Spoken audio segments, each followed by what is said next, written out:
अस्सलाम वालेकुम। Welcome to my channel voice over by Amna Shah. I hope कि आप खुश होंगे।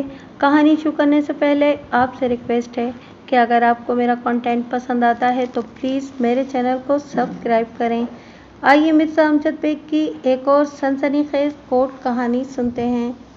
जनवरी की कोई इब्तिदाई तारीख थी और सूरज अभी तुलू नहीं हुआ था। मैं शेव बना रहा था कि अचानक फ़ोन की घंटी ने मुझे चौंका दिया। मैंने शेव को अधूरा छोड़ा और तीसरी घंटी पर रिसीवर उठा लिया। हेलो बेग साहब, एक शनासा आवाज़ मेरी समाज से टकराई। मुझे पहचानने में ज़रा भी देर न लगी। दूसरी जाने मेरा एक देरीना दोस्त मुश्ताक ज़ुबैरी बोल रहा था। मुश्ताक ज़ुबैरी शहर का एक मुअज़्ज़िज़ और मुमताज़ बिजनेसमैन था। जी ज़ुबैरी साहब, खैरियत? ये सुबह सुबह मेरी याद कैसे आ गई? मुश्ताक ज़ुबैरी ने कहा। वैसे तो सब खैरियत है, लेकिन मेरा एक यार मुसीबत में फंस गया है। आपकी मदद की ज़रूरत है। किस किस्म की मदद ज़ुबैरी साहब? जावेद उस्मानी को पुलिस ने गिरफ्तार कर लिया है, ज़ुबैरी साहब ने बताया। इसी सिलसिले में आपका ताउन दरकार है। ज़ुबैरी साहब ने अपने जिस दोस्त का जिक्र किया था, इसका नाम जावेद उस्मानी था। मैंने पूछा, मामला क्या है? जावेद उस्मानी पर अपने बिजनेस पार्टनर जलीस अहमद के कत्ल का इल्ज़ाम है। ये कब की बात है? गुज़िश्ता रात का वाक़या है बेग साहब, ज़ुबैरी साहब ने बताया। अभी थोड़ी देर पहले जावेद की बीवी ने मुझे फ़ोन पर सारी सूरत हाल बताई है। वो सख्त परेशान है। मैंने उससे वादा किया है कि किसी बहुत ही काबिल वकील का बंदोबस्त। कित कलामी की माफ़ी चाहता हूँ ज़ुबैरी साहब, मैंने कहा। आपके ख़्याल में आपका दोस्त जावेद उस्मानी कैसा आदमी है? मेरा मतलब है कि क्या आपको यकीन है कि वो बेगुनाह है? कत्ल उसने नहीं किया। आप तो जानते हैं ज़ुबैरी साहब, मैं पूरी तरह मुतमईन होने के बाद ही केस को अपने हाथ में लेता हूँ। मुझे अच्छी तरह मालूम है बेग साहब, ज़ुबैरी साहब ने पुरएतमाद लहजे में कहा। अगर मुझे रत्ती बराबर शक होता तो मैं आपसे राब्ता न करता। जावेद उस्मानी को मैं साल हर साल से जानता हूँ। वो इंतहाई शरीफ और सुलहजू शख्स है। कत्ल जैसा इक़दाम उसके बस की बात नहीं। मुझे 100% यकीन है कि जावेद को किसी गहरी साजिश में फांसने की कोशिश की गई है। मैंने पूछा, जावेद उस्मानी को किस थाने में रखा गया है? ज़ुबैरी साहब ने मुतालिका थाने का नाम बताया। मैंने सवाल किया, आप जावेद से मिल चुके हैं? अभी कहाँ जनाब, ज़ुबैरी साहब ने जवाब दिया। मुझे भी थोड़ी देर पहले ही इत्तला मिली है। सबसे पहले मैंने आप ही को फ़ोन किया है। फिर तो आप इस वाक़ये के बारे में ज़्यादा नहीं जानते होंगे। आपका ख़याल दुरुस्त है, लेकिन मुझे एक बात का यकीन है कि जावेद कत्ल नहीं कर सकता, ज़ुबैरी साहब ने कहा। आप जावेद की बीवी से मुलाकात कर लें, मैं आपको इसके घर का पता बता देता हूँ, और कहें तो मैं खुद ही आपके साथ चलता हूँ। मैंने कहा, इसकी ज़रूरत नहीं है ज़ुबैरी साहब। दरअसल आज अदालत में मेरे एक नहायत ही अहम केस की समाअत है, इसलिए मुझे ज़रा जल्दी अदालत पहुँचना होगा। आप ऐसा करें, 2 बजे के बाद अपने दोस्त की बीवी को मेरे दफ्तर भेज दें। मैं खुद इससे सारी मालूमात हासिल कर लूँगा। ये ठीक है, मैं अभी फ़ोन करके इसे आपके दफ्तर का एड्रेस समझा देता हूँ, ज़ुबैरी साहब ने जल्दी से कहा। और बेग साहब, फ़ीस की फ़िक्र न कीजिएगा, वो आपको पूरी मिलेगी। पार्टी कमज़ोर नहीं है। फ़ीस तो खैर मैं ले ही लूँगा, मैंने कहा, लेकिन फ़ीस से ज़्यादा फ़िक्र मुझे केस की नोइयत की है, और इसका तयन मैं पूरा वाक़या सुनने के बाद ही कर सकूँगा। अगर आपका दोस्त वाकई बेगुनाह है तो फिर समझिए कि कोई उसका बाल भी बीका नहीं कर सकता। खुदा आपकी ज़बान मुबारक करे। 2-4 रस्मी बातों के बाद मैंने रिसीवर क्रेडिल कर दिया और अधूरे शेव की तकमील के लिए दोबारा वॉशरूम में घुस गया। रोज़मर्रा के अदालती बखेड़ों से फारिग होते होते 2:30 बज गए। मैं अपने दफ्तर में पहुंचा तो मिसेस जावेद उस्मानी वहां पहले से मौजूद थी। मेरी सेक्रेटरी सबिया ने बताया कि वो खासी देर से मेरा इंतज़ार कर रही थी। मैंने इसे अपने चैम्बर में बुला लिया। वो 29-30 साल की एक माकूल सूरत औरत थी। उसने मुझे अपना नाम फ़िरोज़ा बताया। रस्मी अलग सलग के बाद उसने पहले मुश्ताक ज़ुबैरी का हवाला दिया, फिर अपनी आमद का मकसद बयान किया। वो खासी परेशान नज़र आ रही थी। एक ही सांस में वो अपनी बात कह चुकी तो मैंने पूछा, ये वाक़या कितने बजे पेश आया? वो गुलूगीर आवाज़ में बोली, मुझे तो थाने वालों ने फ़ोन करके बताया था कि गुज़िश्ता रात जब जावेद अपने वक्त पर घर नहीं पहुंचा तो मुझे फ़िक्र हुई। मैंने फैक्ट्री फ़ोन किया तो पता चला कि वो वहाँ से रुखसत हो चुका है। मैं जानती थी कि वो रोज़ाना वापसी में अपने बिजनेस पार्टनर जलीस अहमद के पास कुछ वक्त गुजारता है और फिर घर आता है। आम तौर पर वो 10 बजे तक घर पहुंच जाता था। जब 10:30 से ज़्यादा हो गए तो मेरी परेशानी में इजाफा होने लगा। फिर 11 बजे मेरी परेशानी दो चंद हो गई। बच्चे सो चुके थे। मैंने सोचा जावेद के दोस्तों को फ़ोन करती हूँ, लेकिन इससे पहले ही थाने से फ़ोन आ गया। जावेद ने मुझसे बात की और बताया कि इसे पुलिस ने जलीस अहमद के कत्ल के इल्ज़ाम में गिरफ्तार कर लिया है। अपनी बात ख़त्म करते करते उसकी आंखों में आंसू आ गए। वो टैक्सी करके मेरे पास आई थी। जावेद उस्मानी की गाड़ी भी पुलिस की तहवील में थी। मैंने फिरोज़ा से पूछा, जब आपका शौहर हस्ब मामूल घर नहीं पहुंचा तो आपको चाहिए था कि जलीस अहमद के घर फ़ोन करती। आपने बताया कि वो रोज़ाना बाकायदगी से वहाँ जाता था। हाँ, मुझे करना तो यही चाहिए था, मगर मैं ऐसा करना नहीं चाहती थी। उसने उलझा हुआ मुख्तसर सा जवाब दिया। इसकी कोई ख़ास वजह? फिरोज़ा ने बताया, वजह जलीस अहमद की बीवी है। वो बहुत नकचड़ी और बदतमीज़ औरत है। मैं इससे बात करना भी पसंद नहीं करती। जब से जलीस अहमद को हादसा पेश आया है, वो खुद तो अज़ूए मुअत्तल होकर रह गया है, लेकिन पूरे घर पर उसकी बीवी ने अपना मनहूस साया फैला दिया है। सारे फ़ोन वो ही अटेंड करती है, हत्ता कि मुलाजिम को भी फ़ोन को हाथ लगाने की इजाज़त नहीं है। मेरी आवाज़ फ़ोन पर सुनते ही वो फ़ौरन फ़ोन बंद कर देती है। मुझे फिरोज़ा के जवाब पर हैरत हुई। मैंने इस्तफ़सार किया, अब ऐसी भी क्या बात है, और ऐसी भी दुश्मनी क्या है उसकी? दुश्मनी मुझसे नहीं, जावेद से है, वो बेजारी से बोली। इसी हवाले से वो मुझसे भी नफ़रत करती है।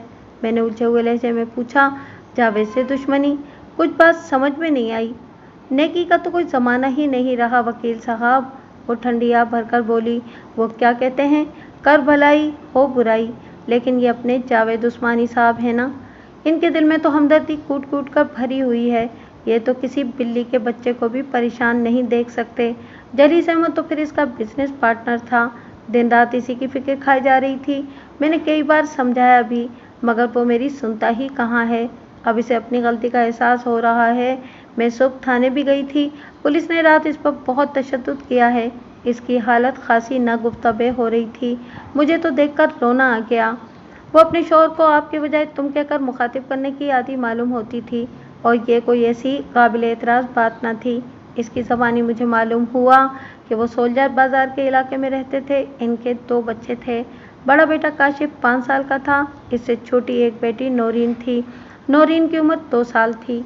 ये मुख्तसर आसूदा हाल ख़ानदान एक शानदार बंगले में रिहाइश पजीर था। जलीस अहमद का घर नर्सरी में था, जबकि इनकी मुश्तरका फैक्ट्री बलूच कॉलोनी में थी।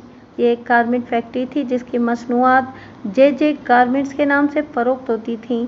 मैंने फिरोज़ा से पूछा, आपने अभी बताया है कि आप अपने शौहर से थाने में मुलाकात कर चुकी हैं। उसने इस गिरफ्तारी के बारे में क्या बताया है? जावेद का ख्याल है कि इसे सोची समझी साजिश के तहत शिकार किया गया है, फिरोज़ा ने बताया। पुलिस ने इसके कब्जे से वो पिस्तौल भी बरामद कर लिया है जिससे जलीस अहमद को कत्ल किया गया है, और परेशानी की बात यह है कि वो पिस्तौल जावेद ही की मिल्कियत है।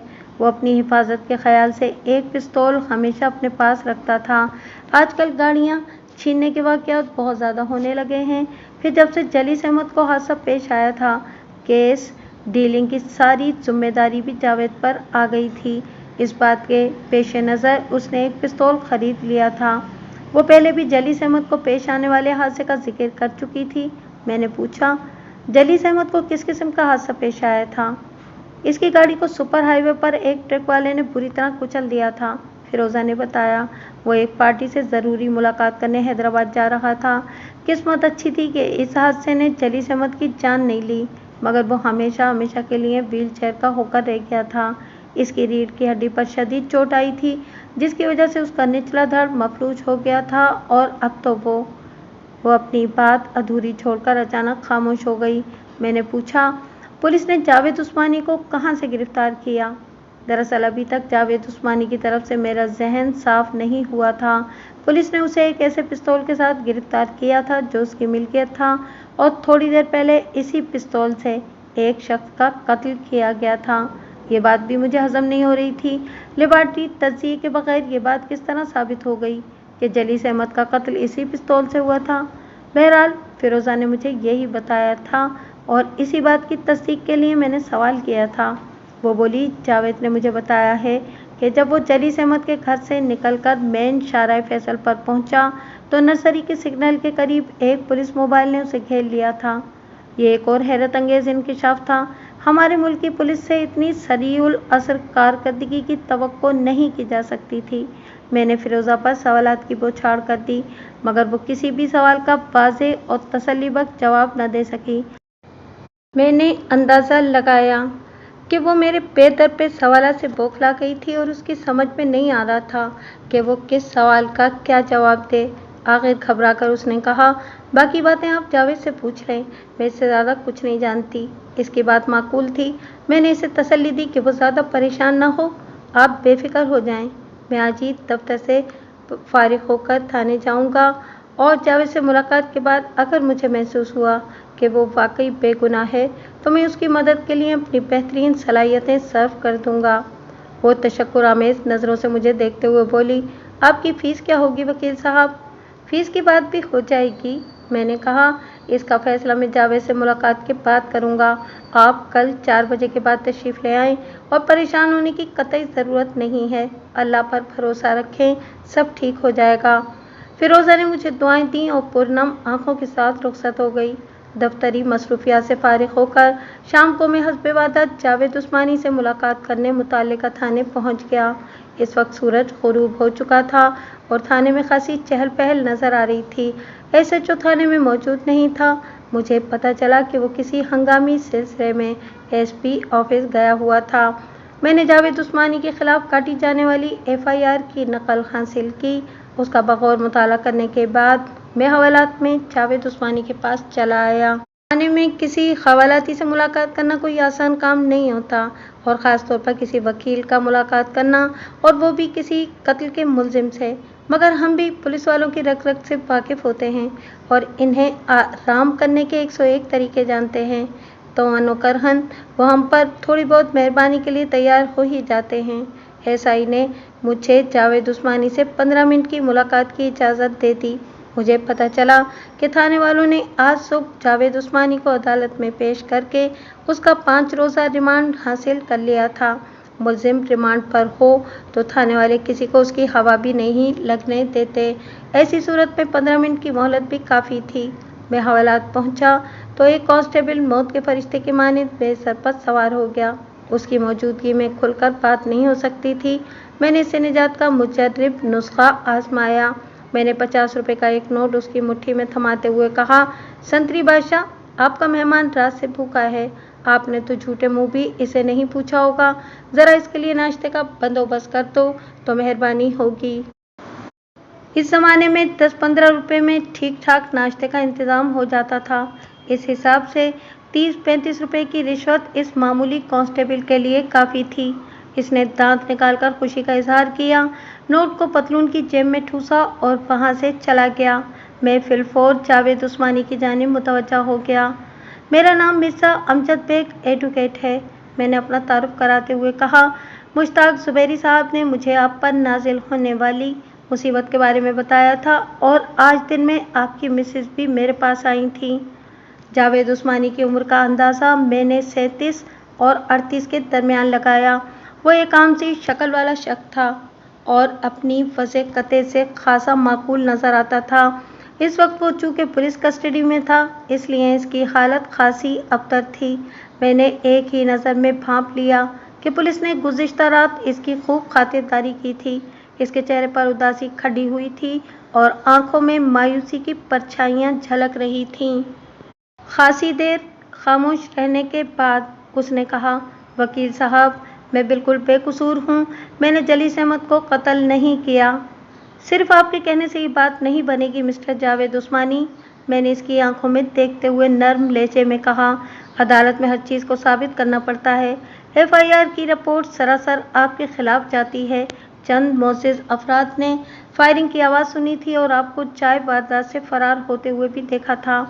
वो ख़ौफनाक लहजे में बोला, मेरी तो कुछ समझ में नहीं आ रहा, ये मेरे साथ हो क्या रहा है। आपकी वाइफ बता रही थी कि ये बात साबित हो चुकी है कि कत्ल आपके ज़ाती पिस्तौल ही से किया गया है। बादशाह, जब आपको गिरफ्तार किया गया तो वो पिस्तौल आपके पास से बरामद भी हो गया। क्या पिस्तौल का लेबॉरेटरी टेस्ट हो चुका है? या ये महज पुलिस का कयास है? लेबॉरेटरी टेस्ट के बारे में तो मैं कुछ नहीं जानता। अलबत्ता पुलिस वालों का ख्याल यही है कि कत्ल मेरे पिस्तौल ही से हुआ है, जावेद उस्मानी ने बताया। जब पुलिस मोबाइल ने घेर कर मुझे गिरफ्तार किया और मेरी जामा तलाशी ली गई तो मेरी कोट की जेब से वो पिस्तौल बरामद हो गया था। हालांकि मुझे अच्छी तरह याद है कि मैंने वो पिस्तौल अपनी गाड़ी के डैशबोर्ड में रखा था। ये एक अहम इंकशाफ था। मैंने पूछा, जब आपने पिस्तौल को डैशबोर्ड में रखा था तो फिर वो आपकी जेब में कैसे पहुंच गया? मैं खुद हैरान हूँ, वो कमज़ोर सी आवाज़ में बोला। पुलिस वालों ने मुझे गिरफ्तार करते वक्त मेरी गाड़ी की भी तलाशी ली थी। मुझे तो लगता है कि उन्होंने ही कोई गड़बड़ की होगी। उसने एक कमज़ोर जवाब पेश किया था। मेरी तसल्ली हुई। मैंने इस्तफसार किया, जब आपको गिरफ्तार किया गया तो उस वक्त यकीनन आप मकतूल जलीस अहमद के घर से आ रहे थे। मौके पर मौजूद गवाहों ने आपको जलीस अहमद के घर से अंधाधुंध रवाना होते हुए देखा था और इससे कबल उन्होंने घर के अंदर से फायरिंग की आवाज़ भी सुनी थी। एफआईआर के मुताबिक मौके पर मौजूद अफराद ने 2 फायरों की आवाज़ सुनी थी। फिर जब पुलिस ऑफिसर ने आपका पिस्तौल चेक किया तो उसके मैगजीन से वाकई 2 गोलियां चली हुई थीं। ऐसी सूरत में आपकी ज़ात को शक से बालातर नहीं समझा जा सकता। आप इस सिलसिले में क्या कहते हैं? पुलिस वाले भी इसी बुनियाद पर मुझे कातिल साबित करने पर तुले हुए हैं। चंद लम्हे सोचने के बाद उसने जवाब दिया, उन्होंने गुज़िश्ता रात मुझे बुरी तरह मारा पीटा था। ये लोग मुझसे इकबाली बयान हासिल करना चाहते थे। एक एएसआई रात भर मुझसे कह रहा था कि अगर मैं किसी तरह 2 लाख रुपए का बंदोबस्त कर लूं तो वो नर्म केस बनाएंगे। इस तरह मैं फांसी से बच जाऊंगा और मुझे महज 2-3 साल की सज़ा होगी। ये पुलिस वालों के पुराने हथकंडे हैं। मैंने कहा, आपने अभी तक पुलिस वालों को कोई रकम वगैरह तो नहीं दी? नहीं जनाब, उसने नफ़ी में सर हिलाते हुए जवाब दिया। ना तो कोई रकम दी है और ना ही इकबाली बयान दिया है। मगर जनाब, अब तो उन्होंने रिमांड हासिल कर लिया है। मुझसे इकबाल करवाने के लिए ये मुझे उधेड़ कर रख देंगे। मैं इनके तशद्दुद की ताब न ला सकूँगा। मैंने फैसला किया है कि फ़िलहाल मैं इकबाली जुर्म कर लेता हूँ। इस तरह इनके तशद्दुद का निशाना बनने से बच जाऊँगा। बाद में अदालत में जाकर अपना बयान बदल लूँगा। मैंने सुना है कि पुलिस तशद्दुद की वजह से दिए गए बयान की कोई अहमियत नहीं होती। आपका क्या मशवरा है? आपका फैसला खासा माकूल है। मैंने कहा, मुलजिम के इकरारी या इनकारी बयान से ज़्यादा फ़र्क नहीं पड़ता। अदालत हालात व वाक़ियात का जायज़ा लेती है, शहादतों को देखती है, फिर वकला की जरा से जो हक़ाइक़ सामने आते हैं इनको मद्देनज़र रखते हुए कोई फ़ैसला देती है। जावेद उस्मानी ने पूछा, आपका क्या ख्याल है? आप मुझे रिहा करवाने में कामयाब हो जाएंगे? ये सब कुछ आप पर मुनहज़िर है, मैंने तो टोक अंदाज में कहा। मेरी कामयाबी या नाकामी का दारोमदार आपकी तरफ से फराहम करदा मालूमात पर है और अभी तक आपने मुझे काम की कोई बात नहीं बताई। जब तक मैं अपने तौर पर मुतमईन ना हो जाऊं, मैं कोई केस लेता ही नहीं। मैं आपको किस तरह मुतमईन कर सकता हूँ? हक़ाइक़ से आगाह करके, मैंने उसकी आंखों में झांकते हुए कहा। ये बात तो तय है कि जब आप मकतूल के घर से रवाना हुए तो इस वक्त वो कत्ल हो चुका था। अगर जलीस अहमद को आपने कत्ल नहीं किया तो फिर आप यकीनन जानते होंगे कि उसका कातिल कौन है।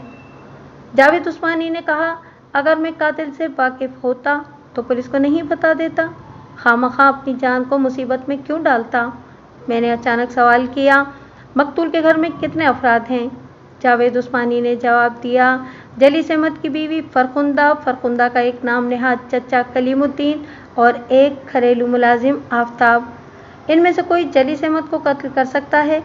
मैंने किसी को अपनी आंखों से तो फायर करते हुए नहीं देखा। वैसे किसी से कुछ बईद भी नहीं है। इनमें से कोई भी मकतूल से मुखलिस नहीं लगता।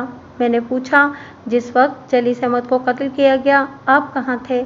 मैं इसके सामने ही बैठा हुआ था। मैं चौंक उठा। क्या मतलब? मतलब ये कि हम दोनों इस वक्त ड्राइंग रूम में आमने सामने बैठे हुए थे। मैं एक सोफे की पुश्त से टेक लगाए नीम तराज था और जलीस अहमद मेरे सामने व्हील चेयर पर मौजूद था। इसके बावजूद आप कातिल को नहीं देख सके? हकीकत यही है। मुझे इसके उलझे हुए जवाबात से खौफ महसूस होने लगी। मैंने ज़रा सख्त लहजे में कहा, देखें जावेद उस्मानी साहब, अगर आप वाकई ये चाहते हैं कि मैं आपकी कानूनी मदद करूं और आपको हालात के इस भंवर से निकालूं, तो फिर ये घुमाव फिराव का अंदाज तक करके मुझे सारी सूरत हाल साफ साफ बताएं। डॉक्टर से मर्ज और वकील से जुर्म नहीं छुपाना चाहिए। कुछ देर खामोश रहने के बाद उसने मेरे सवाल के जवाब में एक तवील दास्तान सुना दी। मैं गैर ज़रूरी बातों को हज़फ करके इस तूलानी दास्तान का खुलासा आपकी खिदमत में पेश करता हूँ, ताकि अदालती कार्रवाई के दौरान में आपका ज़हन किसी उलझन का शिकार न हो और आप इस केस के पस मंज़र से पूरी तरह आगाह हो जाएं। पेश मंज़र से लुत्फ़अंदोज़ होने के लिए पस मंज़र से वाक़फ़ियत बहुत ज़रूरी होती है। जे गारमेंट्स जलीस जावेद गारमेंट्स की बुनियाद 5 साल पहले रखी गई थी। जलीस अहमद और जावेद उस्मानी ने 1 लाख के सरमाए से बलूच कॉलोनी का एक बंगला किराए पे लेकर गारमेंट फैक्ट्री खोल ली थी।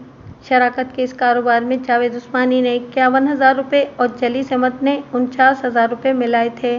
गोया वो 51 और 49% के पार्टनर थे। इब्तिदा में चंद मशीनें लगाई गई थीं, लेकिन आने वाले 2 साल में फैक्ट्री ने बहुत तेज़ी से तरक्की की और मशीनों और मुलाजमीन की तादाद में इजाफा हुआ। फैक्ट्री में काम करने वाले वर्कर्स में गालिब तादाद औरतों और लड़कियों की थी। इसके पीछे जलीस अहमद की पॉलिसी कार फरमा थी। मकतूल जलीस अहमद का ख्याल था, और ये ख्याल बड़ी हद तक दुरुस्त भी था, कि मर्दों की बनिस्बत औरतों में बगावत और सियासत के जरासीम कदरे कम होते हैं और वो कम तनख्वाह पर ज़्यादा काम करने की भी अहलियत रखती हैं। फैक्ट्री सही मायनों में दिन दूनी और रात चौगनी तरक्की कर रही थी। दोनों की पार्टनरशिप बड़ी मुबारक साबित हो रही थी।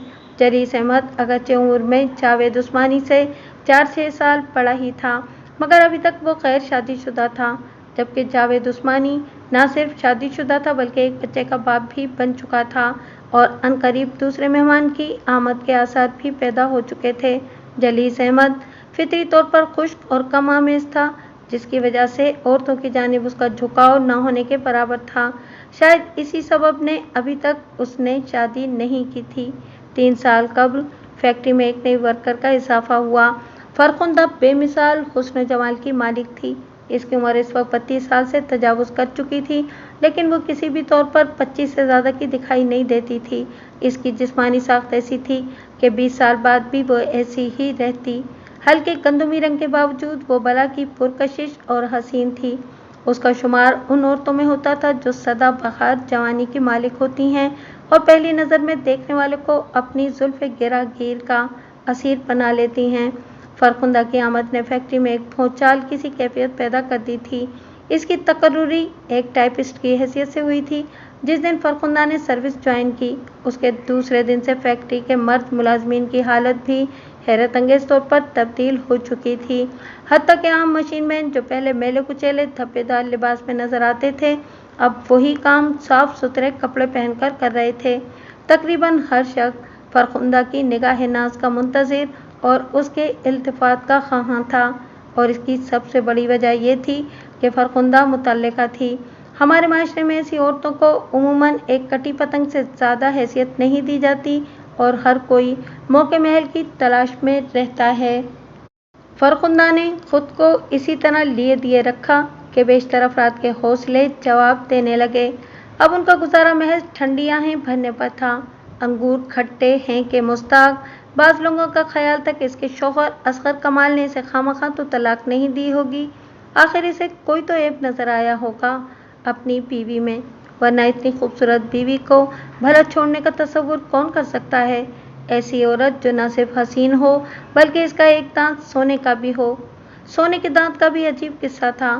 फरखुंदा के ऊपर के सामने वाले दांतों में से एक पर सुनहरी खोल चढ़ा हुआ था। फरखुंदा के बकौल उसका शौहर एक नशेबाज शख्स था। जब वो नशे में होता तो इससे ज़दोकोब भी करता। ऐसी ही एक मारपीट के दौरान में असगर कमाल के एक घूसे ने उसका सामने का एक दांत मजरूह कर दिया। इस ऐब को छुपाने के लिए फरखुंदा ने इस मजरूब दांत पर सुनहरी खोल चढ़वा लिया। फरखुंदा के बयान के मुताबिक उसके शौहर ने उसे तलाक नहीं दी थी, बल्कि उसने खुद अदालत से खुला हासिल किया था। वो ऐसे शौहर के साथ ज़िंदगी गुजारने पर तैयारी नहीं थी जो दिन रात उसकी पिटाई भी करता और घर को चलाने के लिए मुआविन भी साबित न होता। 1-1.5 साला इस अज़दवाजी रिफ़ाक़त में घर की मईशत का सारा बोझ फरखुंदा के कंधों पर रहा था। असगर कमाल दिन भर घर में पड़ा रहता और वो बेचारी दफ्तरों में नौकरियां करती फिरती। 1 साल के अंदर अंदर फरखुंदा ने जे गारमेंट्स में इतनी तरक्की कर ली कि इसे ख़वातीन के सिलाई के शोबे का इंचार्ज बना दिया गया। इसके साथ ही इसकी हैसियत में भी नुमायां इजाफा हुआ। बहुत से लोग पहले से आसान शिकस्त समझकर ट्राई करते रहे थे। अब मैडम फरखुंदा कहते उनकी ज़बान नहीं सूखती थी। फैक्ट्री के मामलात में फरखुंदा के असर रसूख में इजाफा हुआ तो एक नए खेल का आगाज़ हुआ। इस खेल को सबसे पहले जावेद उस्मानी ने महसूस किया। फरखुंदा की जलीस अहमद में दिलचस्पी ज़्यादा अरसे छुपी न रह सकी। फैक्ट्री में जगह जगह चहमुगइयाँ होने लगीं और मुलाजमीन सरगोशियों में इनके बारे में बातें करने लगे। जावेद उस्मानी ने यह सूरत हाल देखी तो बराह रास्त एक रोज़ अपने पार्टनर से बात की, मगर जलीस अहमद ने बड़ी शद्दोमत के साथ तरदीद कर दी। नहीं यार, ऐसी कोई बात नहीं है, जलीस अहमद ने सरसरी से लहजे में कहा। जावेद उस्मानी ने थोड़ी देर सोचने के बाद कहा, अगर कोई ऐसी बात है तो मुझसे न छुपाएं। भला आपसे क्या छुपा हुआ है? जलीस अहमद ने उल्टा सवाल कर दिया। मेरा ये मतलब हरगिज़ नहीं था, जावेद उस्मानी ने जल्दी से कहा। मैं सिर्फ आपका बिजनेस पार्टनर ही नहीं बल्कि सच्चा खैरखा भी हूँ। आपको ये ज़ेब नहीं देता कि एक वर्कर, मेरा मतलब है कि ये आपके शान निशान नहीं है। हमारे मुलाजमीन पर इससे अच्छा तासुर नहीं पड़ेगा। जलीस अहमद ने संजीदा लहजे में कहा, जावेद साहब, अव्वल तो ऐसा कोई सिलसिला ही नहीं है, और बिलफर्ज अगर ऐसा कुछ है भी तो क्या मैं अपने मुलाजमीन की सोच का पाबंद हूँ कि वो मेरे बारे में कैसे तासुरात रखते हैं? आप हरगिज़ इस बात के पाबंद नहीं हैं, जावेद उस्मानी ने बात को ख़त्म करने वाले अंदाज में कहा। मैंने तो जो महसूस किया वो आपको बता दिया, बाकी आप अपना फ़ायदा नुकसान खुद बेहतर जानते हैं। आप मुझसे बड़े हैं, मैं आपको भला क्या समझा सकता हूँ? इस इज्जत अफजाई का शुक्रिया, जलीस अहमद ने खुशदिली से कहा और एक ज़ोर का कहकहा लगाया। जवाबन जावेद उस्मानी भी हंसने लगा, गोया ये बात हंसी खुशी में टल गई। दूसरे रोज़ से जावेद उस्मानी ने फरखुंदा के रवैये में अपने लिए एक वाज़ेह सर्द महसूस की। जावेद उस्मानी बहरहाल इस फैक्ट्री का एक मालिक था, किसी वर्कर की क्या मजाल कि वो अपने मालिक से ऐसा रवैया ज़ाहिर करे।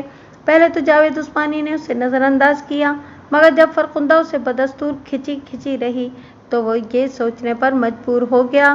काफ़ी सोच विचार के बाद उसकी समझ में यही बात आई कि हो सकता है कि जलीस ने फरखुंदा से इस रोज़ वाली गुफ्तगू का जिक्र कर दिया हो जब जावेद ने जलीस की फरखुंदा में दिलचस्पी की मुखालफत की थी। इसने फैसला किया कि वो किसी मुनासिब मौके पर अपने बिजनेस पार्टनर से बात करेगा। मुनासिब मौके की आमद से पहले ही एक ऐसा वाक़या पेश आ गया कि जावेद उस्मानी का शक यकीन में बदल गया। फरखुंदा ने अपने किसी दूर पार के चचा को फैक्ट्री में मुलाजिम रखवा दिया था। फरखुंदा के चचा कलीमुद्दीन की तकर्रुरी जलीस अहमद ने जावेद उस्मानी के इल्म में लाए बगैर की थी। इसी रोज़ लंच के वक्फे में जावेद ने जलीस से पूछा, जब एक पैकिंग इंचार्ज मौजूद है तो फिर कलीमुद्दीन को आपने खामखा भर्ती कर लिया? जलीस अहमद ने दोस्ताना लहजे में कहा, यार वो सख्त ज़रूरतमंद है, इसलिए मैंने इसे रख लिया। इस शहर में सैकड़ों ज़रूरतमंद और भी होंगे। जावेद उस्मानी ने भी मोतदिल लहजे में कहा, हम सबको तो नहीं रख सकते ना, आखिर हमें अपना हिसाब किताब भी तो देखना पड़ता है। बजा फरमाया उस्मानी साहब, जलीस अहमद ने एक एक लफ्ज़ पर जोर देकर कहा, आप फिक्र न करें, कलीमुद्दीन हमारी फैक्ट्री पर बोझ नहीं बनेगा। क्या मतलब? जावेद ने चौंक कर अपने पार्टनर की जानिब देखा। क्या कलीमुद्दीन बगैर तनख्वाह के काम करेगा? आपने तो अभी बताया कि वो बहुत ज़रूरतमंद है। हाँ, मैंने ठीक कहा है, जलीस अहमद ने मुस्कुराते हुए कहा, वो वाकई ज़रूरतमंद है और उसकी ज़रूरत मैं पूरी करूँगा अपने ज़ाती अकाउंट से। फैक्ट्री के हिसाब से इसे तनख्वाह नहीं दी जाएगी और आप ये बात किसी को नहीं बताएंगे। अब सारी सूरत हाल वाज़ेह हो गई थी। फरखुंदा ने इतनी खामोशी से सींध लगाई थी कि जलीस अहमद जैसा जाहिद खुश्क पूरी तरह उसके शिकंजे में नजर आ रहा था।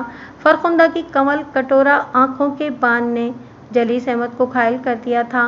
वो चीज़ ही ऐसी थी कि जिनसे मुखालिफ को न चाहते हुए भी अपनी जानिब खींचती थी। मामलात इस हद तक बढ़ चुके थे कि जावेद उस्मानी ने अपने पार्टनर से इस मौजू पर बहस व तकरार फजूल समझी और इस मामले की तरफ से खामोशी इख्तियार कर ली।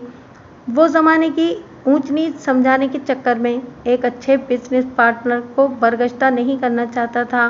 शायद इसकी एक वजह यह भी थी कि उसका ये एतकाद बन गया था कि जलीस अहमद के साथ ही शराकतदारी उसकी कामयाबी का सबब है। अगर उसने तन्हा या किसी और शख्स के साथ मिलकर कारोबार किया तो नुकसान उठाएगा।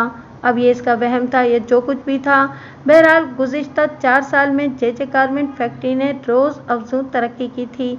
जो कारोबार उन्होंने 1 लाख के सरमाए से शुरू किया था, अब उसकी कुल मालियत 40 लाख से तजावुज़ कर चुकी थी और किराए का वो बंगला जहां उन्होंने काम का आगाज़ किया था, अब फैक्ट्री ही की प्रॉपर्टी था। इस सूरत हाल के पेश नज़र जावेद उस्मानी का वहम कुछ ज़्यादा गलत भी नहीं था। किस्सा मुख्तसर, जलीस अहमद ने फरखुंदा से शादी कर ली। अब वो मिसेस जलीस अहमद थी और फैक्ट्री वालों के लिए हकीकी मैडम का मकाम हासिल कर चुकी थी। जावेद उस्मानी ने माजी की हर बात भुलाकर फरखुंदा को इज्जत और एहतराम की निगाह से देखना शुरू कर दिया था, मगर ये बात उसने खास तौर पर नोट की थी कि फरखुंदा के रवैये में इसके लिए एक खिंचाव किसी कैफियत बदस्तूर मौजूद थी। शादी के 2 माह बाद जलीस अहमद को वो खौफनाक हादसा पेश आ गया। वो एक पार्टी से ज़रूरी मीटिंग करने हैदराबाद जा रहा था कि सुपर हाईवे पर एक ट्रक वाले ने उसकी गाड़ी को पूरी तरह कुचल दिया। उसकी जान तो बच गई, मगर ज़िंदगी भर के लिए वो मफलूज होकर रह गया। वैसे तो उसके पूरे बदन पर अनगिनत चोटें आई थीं, मगर रीढ़ की हड्डी पर लगने वाली शदीद तरीन चोट से हड्डी चटक गई थी और चंद मोहरे भी अपनी जगह से खिसक गए थे। शहर के महंगे तरीन हॉस्पिटल में तवील इलाज के बाद वो वैसे तो भला चंगा हो गया था, लेकिन उसका निचला धड़ हमेशा हमेशा के लिए मफलूज होकर रह गया था। अब वो बाप बनने के बारे में ख्वाब में भी नहीं सोच सकता था। एक मुस्तकिल माजूरी उसके मुकद्दर में लिख दी गई थी। उसका और व्हील चेयर का नाता अब जिंदगी भर का था। जावेद उस्मानी ने अपने बिजनेस पार्टनर की तरफ से एक लम्हे की गफलत नहीं बरती थी। वो रोज़ाना फैक्ट्री से घर जाते हुए जलीस अहमद के घर जाता था। घंटा आधा घंटा इसके साथ गुजारता, इसे कारोबार के सिलसिले में फिक्रमंद ना होने की तलकीन करता, इसकी दिलजोई की हर मुमकिन कोशिश करता, दिन भर फैक्ट्री में होने वाली सरगर्मियों का अहवाल सुनाता, पार्टियों से लेन देन के हिसाबात उसके इल्म में लाता और निहायत ईमानदारी के साथ जलीस अहमद के हिस्से का मुनाफा उसको हर माह पहुंचा देता। वो अपनी दानिश में हक के दोस्ती निभा रहा था, लेकिन उसके साथ साथ उसकी मसरूफियात में भी बेपनाह इजाफा होता जा रहा था। जो काम कुछ अर्सा पहले 2 आदमी मिलकर संभालते थे, अब वो अकेले जावेद उस्मानी को संभालना पड़ रहा था। इस मसले से निमटने के लिए उसने जलीस अहमद के सामने एक तजवीज़ रखी। कल एक नौजवान मेरे पास मुलाजमत के लिए आया था। एक रात उसने जलीस अहमद को बताया, बीकॉम कर रखा है उसने, किसी प्राइवेट फर्म में काम भी कर चुका है, सेल एंड परचेज का भी तजुर्बा रखता है। मैंने सोचा है उसे अपने साथ लगा लेता हूँ। मेरा ख्याल है कि वो मेरा बेहतरीन माविन साबित हो सकता है। जलीस अहमद ने एक गहरी सांस खींची। कुछ देर खामोश रहकर वो सोचता रहा, फिर गंभीर लहजे में गोया हुआ, आइडिया तो बुरा नहीं है। मैं वैसे भी अब इंतज़ामी अमूर के काबिल नहीं रहा हूँ, आपका ज़्यादा साथ नहीं दे सकता। आप अगर समझते हैं कि वो नौजवान आपके लिए मुफीद साबित हो सकता है तो इसे अपॉइंट कर लें, मगर मेरी एक शर्त है। जलीस अहमद ने जुमला अधूरा छोड़कर जावेद उस्मानी की तरफ देखा। जावेद उस्मानी ने पूछा, कैसी शर्त जलीस साहब? शर्त यह है कि आपके मुआविन को तनख्वाह मैं दूंगा। जावेद उस्मानी ने मुस्कुराते हुए कहा, जैसी आपकी खुशी। जावेद उस्मानी बात फाइनल करके घर चला गया, लेकिन रात में जलीस अहमद की कमबख्ती आ गई। उसने जावेद से होने वाली गुफ्तगू फरखुंदा को बता दी। फरखुंदा ने इस तजवीज़ पर बरहमी का इजहार किया और कहा, आप भी कमाल करते हैं, कितनी आसानी से आप इसकी बातों में आ गए। उसने खुद गर्जी पर मबनी एक तजवीज़ आपके सामने रखी और आपने फ़ौरन हाँ कर दी। मगर इसमें खराबी की क्या बात है? फरखुंदा ने पाँव पटक कर कहा, खराबी आपके पार्टनर की नीयत में है। मुझे तो वो शख्स शुरू ही से अच्छा नहीं लगता। फजूल बातें ना करो, वो मेरे बरसों का देखा भाला है, आपको तो कुछ पता ही नहीं है। वो शख्स आहिस्ता आहिस्ता आपके कारोबार पर कब्जा जमाना चाहता है, इसलिए अपने किसी खास बंदे को आपकी जगह लाना चाहता है। जलीस अहमद ने समझाने वाले अंदाज में कहा, पहली बात तो ये कि वो कारोबार मेरा नहीं है, हम दोनों का है, बल्कि जावेद 51% का पार्टनर है, जबकि मैं 49% का। दूसरे, वो किसी को मुलाजिम रख रहा है, इसे कारोबार में शरीक नहीं कर रहा। वो बस माहाना तनख्वाह पाने वाला एक मुलाजिम होगा जो जावेद उस्मानी के इशारे पर नाचेगा। इससे ज़्यादा इसकी कोई हैसियत नहीं होगी। तुम खामखा बदगुमानी को दिल में जगह न दो। आप जिसे मेरी बदगुमानी कह रहे हैं, कल वही हकीकत बनकर जब आपके सामने आन खड़ी होगी तो आपको पता चलेगा। तुम कहना क्या चाहती हो? जलीस अहमद ने सवालिया अंदाज में कहा। आखिर तुम्हें किस बात का खदशा है? वो पैंतरा बदलते हुए लगावट से बोली। मैं तो हर तरह से आपका फ़ायदा चाहती हूँ। मैं किसी तरह आपका नुकसान पहुँचते हुए नहीं देख सकती। वही तो मैं भी पूछ रहा हूँ। जलीस अहमद ने नर्म लहजे में इस्तफसार किया। तुम्हें किस बात का अंदेशा है? मुझे किस तरह नुकसान पहुँच सकता है, ये बताओ मुझे। चंद लम्हे की खामोशी के बाद वो बोली। आप चाहे कुछ भी कहें, मगर मुझे आपका पार्टनर नियत का खोटा लगता है। आप अगर फैक्ट्री के मामला देखने के काबिल नहीं रहे तो बाहर से आदमी लाने की ज़रूरत क्या है? फिर क्या किया जाए? फैक्ट्री का कौन सा ऐसा मामला है जिसे मैं वाकिफ़ नहीं हूँ? मैं सारा काम खुश असलूबी से संभाल सकती हूँ और उसूली तौर पर भी मुझे ही मौका मिलना चाहिए। जलीस अहमद ने कहा। वो काम तुम्हारे बस का नहीं है। कारोबार के सिलसिले में अक्सर व बेशतर शहर से बाहर भी जाना पड़ता है। पूरे मुल्क में ये कारोबार फैला हुआ है। तरह तरह की पार्टियों से डील करना पड़ता है। इस काम के लिए कोई मर्द ही मौजूद हो सकता है। चले मुझे छोड़ें, लेकिन चचा कलीमुद्दीन भी तो ये काम संभाल सकते हैं। नहीं, वो बहुत नालायक है। जलीस अहमद ने नागवारी से कहा।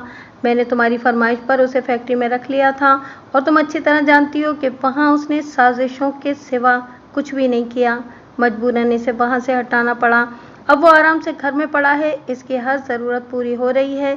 इसे और क्या चाहिए? तुम भी इसे फैक्ट्री के मामला से अलग ही रखो तो अच्छा है। फरखुंदा नाराज़ हो गई। वो पूरी रात जलीस अहमद ने फरखुंदा की नाराज़गी दूर करने में गुजारी। फरखुंदा को अपने हुस्न जहाँसोज पर गुरूर था और ये गुरूर बेजाना था। वो बिलाशुबा एक साहिरा थी और जलीस अहमद को उसने अपने फुसूम में पूरी तरह जकड़ रखा था। वो फरखुंदा की नाराज़गी अफोर्ड नहीं कर सकता था और इसमें कोई शक नहीं कि मासूरी के बावजूद भी फरखुंदा ने जलीस अहमद का साथ नहीं छोड़ा था और न ही इसकी खिदमत में कोई कसर उठा रखी थी। इसलिए जलीस अहमद भी उसका बेदाम गुलाम बना हुआ था। इस रात और आने वाली हर रात में फरखुंदा ने उस मासूर जलीस अहमद पर इस तरह जादू चलाया कि 2 माह के अंदर अंदर वो अपने ख्यालात और नज़रियात को यकसर भुला बैठा। उसकी सोचने समझने की सलाहियतें मफकूद होकर रह गईं। कारोबारी सूझबूझ संगालूद हो गई। अब वो फरखुंदा की आंखों से देखता था, उसी के कानों से सुनता था और उसी के जहन से सोचता था और उसके मुंह में फरखुंदा ही की ज़बान बोलती थी। गोया फरखुंदा ने उसकी बोलती बंद कर दी थी। फरखुंदा कदम कदम तय करते हुए मंजिल तक आ पहुंची थी। फिर एक रात जलीस अहमद ने बिजनेस पार्टनर को वर्ताए हैरत में डाल दिया। उसने जावेद उस्मानी से कहा, मैं ये पार्टनरशिप बिजनेस ख़त्म करना चाहता हूँ। क्या कह रहे हैं आप? जावेद उस्मानी हक्का बक्का रह गया। मैं ठीक कह रहा हूँ, जलीस अहमद ने थके हुए लहजे में जवाब दिया। मैं इस मुल्क में नहीं रहना चाहता। मैंने किसी यूरोपीय मुल्क में सेटल होने का फैसला कर लिया है। इसलिए मैं चाहता हूँ कि अब हिसाब किताब कर लिया जाए। अभी तक जावेद उस्मानी की हैरत दूर नहीं हुई थी। उसने कहा, आप सरासर घाटे का सौदा कर रहे हैं जलीस साहब। शायद आपको अंदाज़ा नहीं है कि आप कितनी बड़ी बात कह रहे हैं। मैंने सारे अंदाजे लगाने के बाद ही ये फैसला किया है। जावेद उस्मानी ने हमदर्दी के तासुरात चेहरे पर सजाते हुए कहा, जलीस साहब, आपकी माजूरी ने आपको बहुत दिल बर्दाश्त कर दिया है। मेरा ख्याल है कि आप 2-4 माह के लिए यूरोपीय दौरे पर चले जाएं। मुझे यकीन है कि आप पर तारी कुनूतियत दूर हो जाएगी। भाई, आप 2-4 माह की बात कर रहे हैं? मैंने तो मुस्तकलन वहीं शिफ्ट होने का फैसला कर लिया है। जलीस अहमद ने फीकी मुस्कुराहट के साथ कहा। यह आपका आखिरी फैसला है? कतई और ख़त्मी। जावेद उस्मानी ने कहा, मैं आपको इस फैसले से रोक तो नहीं सकता, लेकिन एक हमदर्द और मुखलिस दोस्त होने के नाते एक कीमती मशवरा ज़रूर दूंगा। वो क्या? जलीस अहमद ने इस्तफसार किया। जावेद उस्मानी ने खकार कर गला साफ किया और बोला, आप इस बिजनेस को ख़त्म न करें, मेरे स्लीपिंग पार्टनर बन जाएं। इस तरह आपके मुनाफे की शरह तो कम हो जाएगी, मगर आपकी एक मुस्तकिल आमदनी का ज़रिया मौजूद रहेगा। आप अगर पाकिस्तान में नहीं रहना चाहते तो शौक़ से किसी यूरोपीय मुल्क में मुंतकिल हो जाएं। इस सिलसिले में अगर आपको किसी किस्म की माली ज़रूरत पेश आए तो मैं हाजिर हूँ। आप मुझसे कर्ज ले लें। आपका सरमाया कारोबार में महफूज रहेगा। इस कर्ज की वापसी के लिए हम कोई लाहे अमल तय कर लेंगे। ये एक इंतहाई माकूल तजवीज़ थी। इससे ये बात भी साबित हुई कि जावेद उस्मानी वाकई जलीस अहमद से मुखलिस था, मगर दूसरी जानिब जलीस अहमद तो एक डिमी के मानंद एक्ट कर रहा था। फैसला करने वाली हस्ती तो कोई और ही थी। जलीस अहमद एक मोहरे से ज़्यादा हैसियत नहीं रखता था। जावेद उस्मानी ने अपनी पुरखुलूस कोशिशें तर्क नहीं की और बाकायदगी से जलीस अहमद के घर जाता रहा, मगर दूसरी जानिब ये हाल था कि ज़मीं जुम्बत न जुम्बत गुल मोहम्मद। फिर एक रात वो वाक़या पेश आ गया जिसके नतीजे के तौर पर जावेद उस्मानी इस वक्त हवालात के ठंडे फर्श पर उकड़ू बैठा मुझे अपनी बिपता सुना रहा था। जावेद उस्मानी ने अपनी दास्तान मुसीबत को सनसनीखेज मोड़ पर लाकर रोका तो मैंने पूछा, आप अच्छी तरह सोचकर मुझे बताएं कि 8 जनवरी की शब क्या वाक़या पेश आया था। 8 जनवरी वही तारीख थी जब जावेद उस्मानी के पिस्तौल से जलीस अहमद का कत्ल हुआ था। हमारी इस गुफ्तगू के दौरान में हमारी निगरानी पर मामूर कांस्टेबल जावेद उस्मानी के लिए नाश्ता छोड़ गया था। मैं इसकी मुट्ठी पहले ही गर्म कर चुका था, इसलिए वो मोहर तलब था और खासे फासले पर खड़े होकर अपने फ़राइज़ मनसबी अदा कर रहा था। जावेद उस्मानी ने वक़ुआ की तफसील बताते हुए कहा, हम दोनों आमने सामने बैठे बातें कर रहे थे। मौज़ूए गुफ्तगू कारोबार ही था। जलीस अहमद किसी भी तरह मेरी बात मानने को तैयार नहीं थे। वो शदीद ज़हनी तनाव का शिकार नजर आते थे और मुसलसल सिगरेट फूंक रहे थे। हमारे दरमियान मौजूद टेबल पर रखी हुई एशट्रे सिगरेट की बाकियात से भरी हुई थी। अभी थोड़ी देर पहले हमने काफ़ी ख़त्म की थी। मैं इस वक्त तक अपने घर रवाना हो जाता था, मगर इस रोज़ बातों में वक्त का एहसास ही नहीं हुआ और 10 बज गए। इस बात में कोई शक नहीं कि अगर जलीस अहमद कारोबार ख़त्म करते तो मेरा नुकसान ज़रूर होता। जमा जमाया कारोबार इंतशार का शिकार हो जाता। लेकिन मैं अपने नुकसान को रोकने के साथ साथ जलीस अहमद का भी फ़ायदा चाहता था। मैंने ये बात अच्छी तरह महसूस कर ली थी कि शादी के बाद वो मफाद परस्त अनासिर में घिर गए थे और मैं इन्हें इस घेराव से निकालना चाहता था। एक लम्हे को रुककर उसने सांस ली, फिर सिलसिला कलाम को जारी रखते हुए बोला, मैंने 10 बजे उठने का इरादा जाहिर किया तो जलीस ने इसरार किया कि एक एक कप काफ़ी और हो जाए। मैंने मौसम की मुनासबत से इनका दिल तोड़ना मुनासिब ना समझा और दोबारा सोफे के पुश्ते से टेक लगाकर नीम तराश हो गया। जलीस अहमद ने मुलाजिम लड़के को बुलाकर मज़ीद काफ़ी लाने का हुक्म दिया। वो इस्तेमाल शुदा काफ़ी मग उठाकर ड्राइंग रूम से चला गया। जावेद उस्मानी ने मुख्तसर तवक्कुफ करके झुरझुरी ली और फिर अपनी बात को जारी रखते हुए बताया, इसी वक्त मुझे अपनी पुश्त पर 2 धमाके सुनाई दिए। इसके साथ ही जलीस अहमद के जिस्म को 2 झटके लगे और वो व्हील चेयर पर एक जानिब लुढ़क गए। अगले ही लम्हे लाइट चली गई। लाइट जाने से पहले ये बात मेरी समझ में आ चुकी थी कि जलीस अहमद पर 2 फायर किए गए थे और फायर करने वाला मेरे अक़ब में कहीं मौजूद था। घर में अंधेरा होते ही फरखुंदा की दिल खराश चीख मेरी समाज से टकराई। वो चीखती चिल्लाती हुई ड्राइंग रूम की जानिब आ रही थी।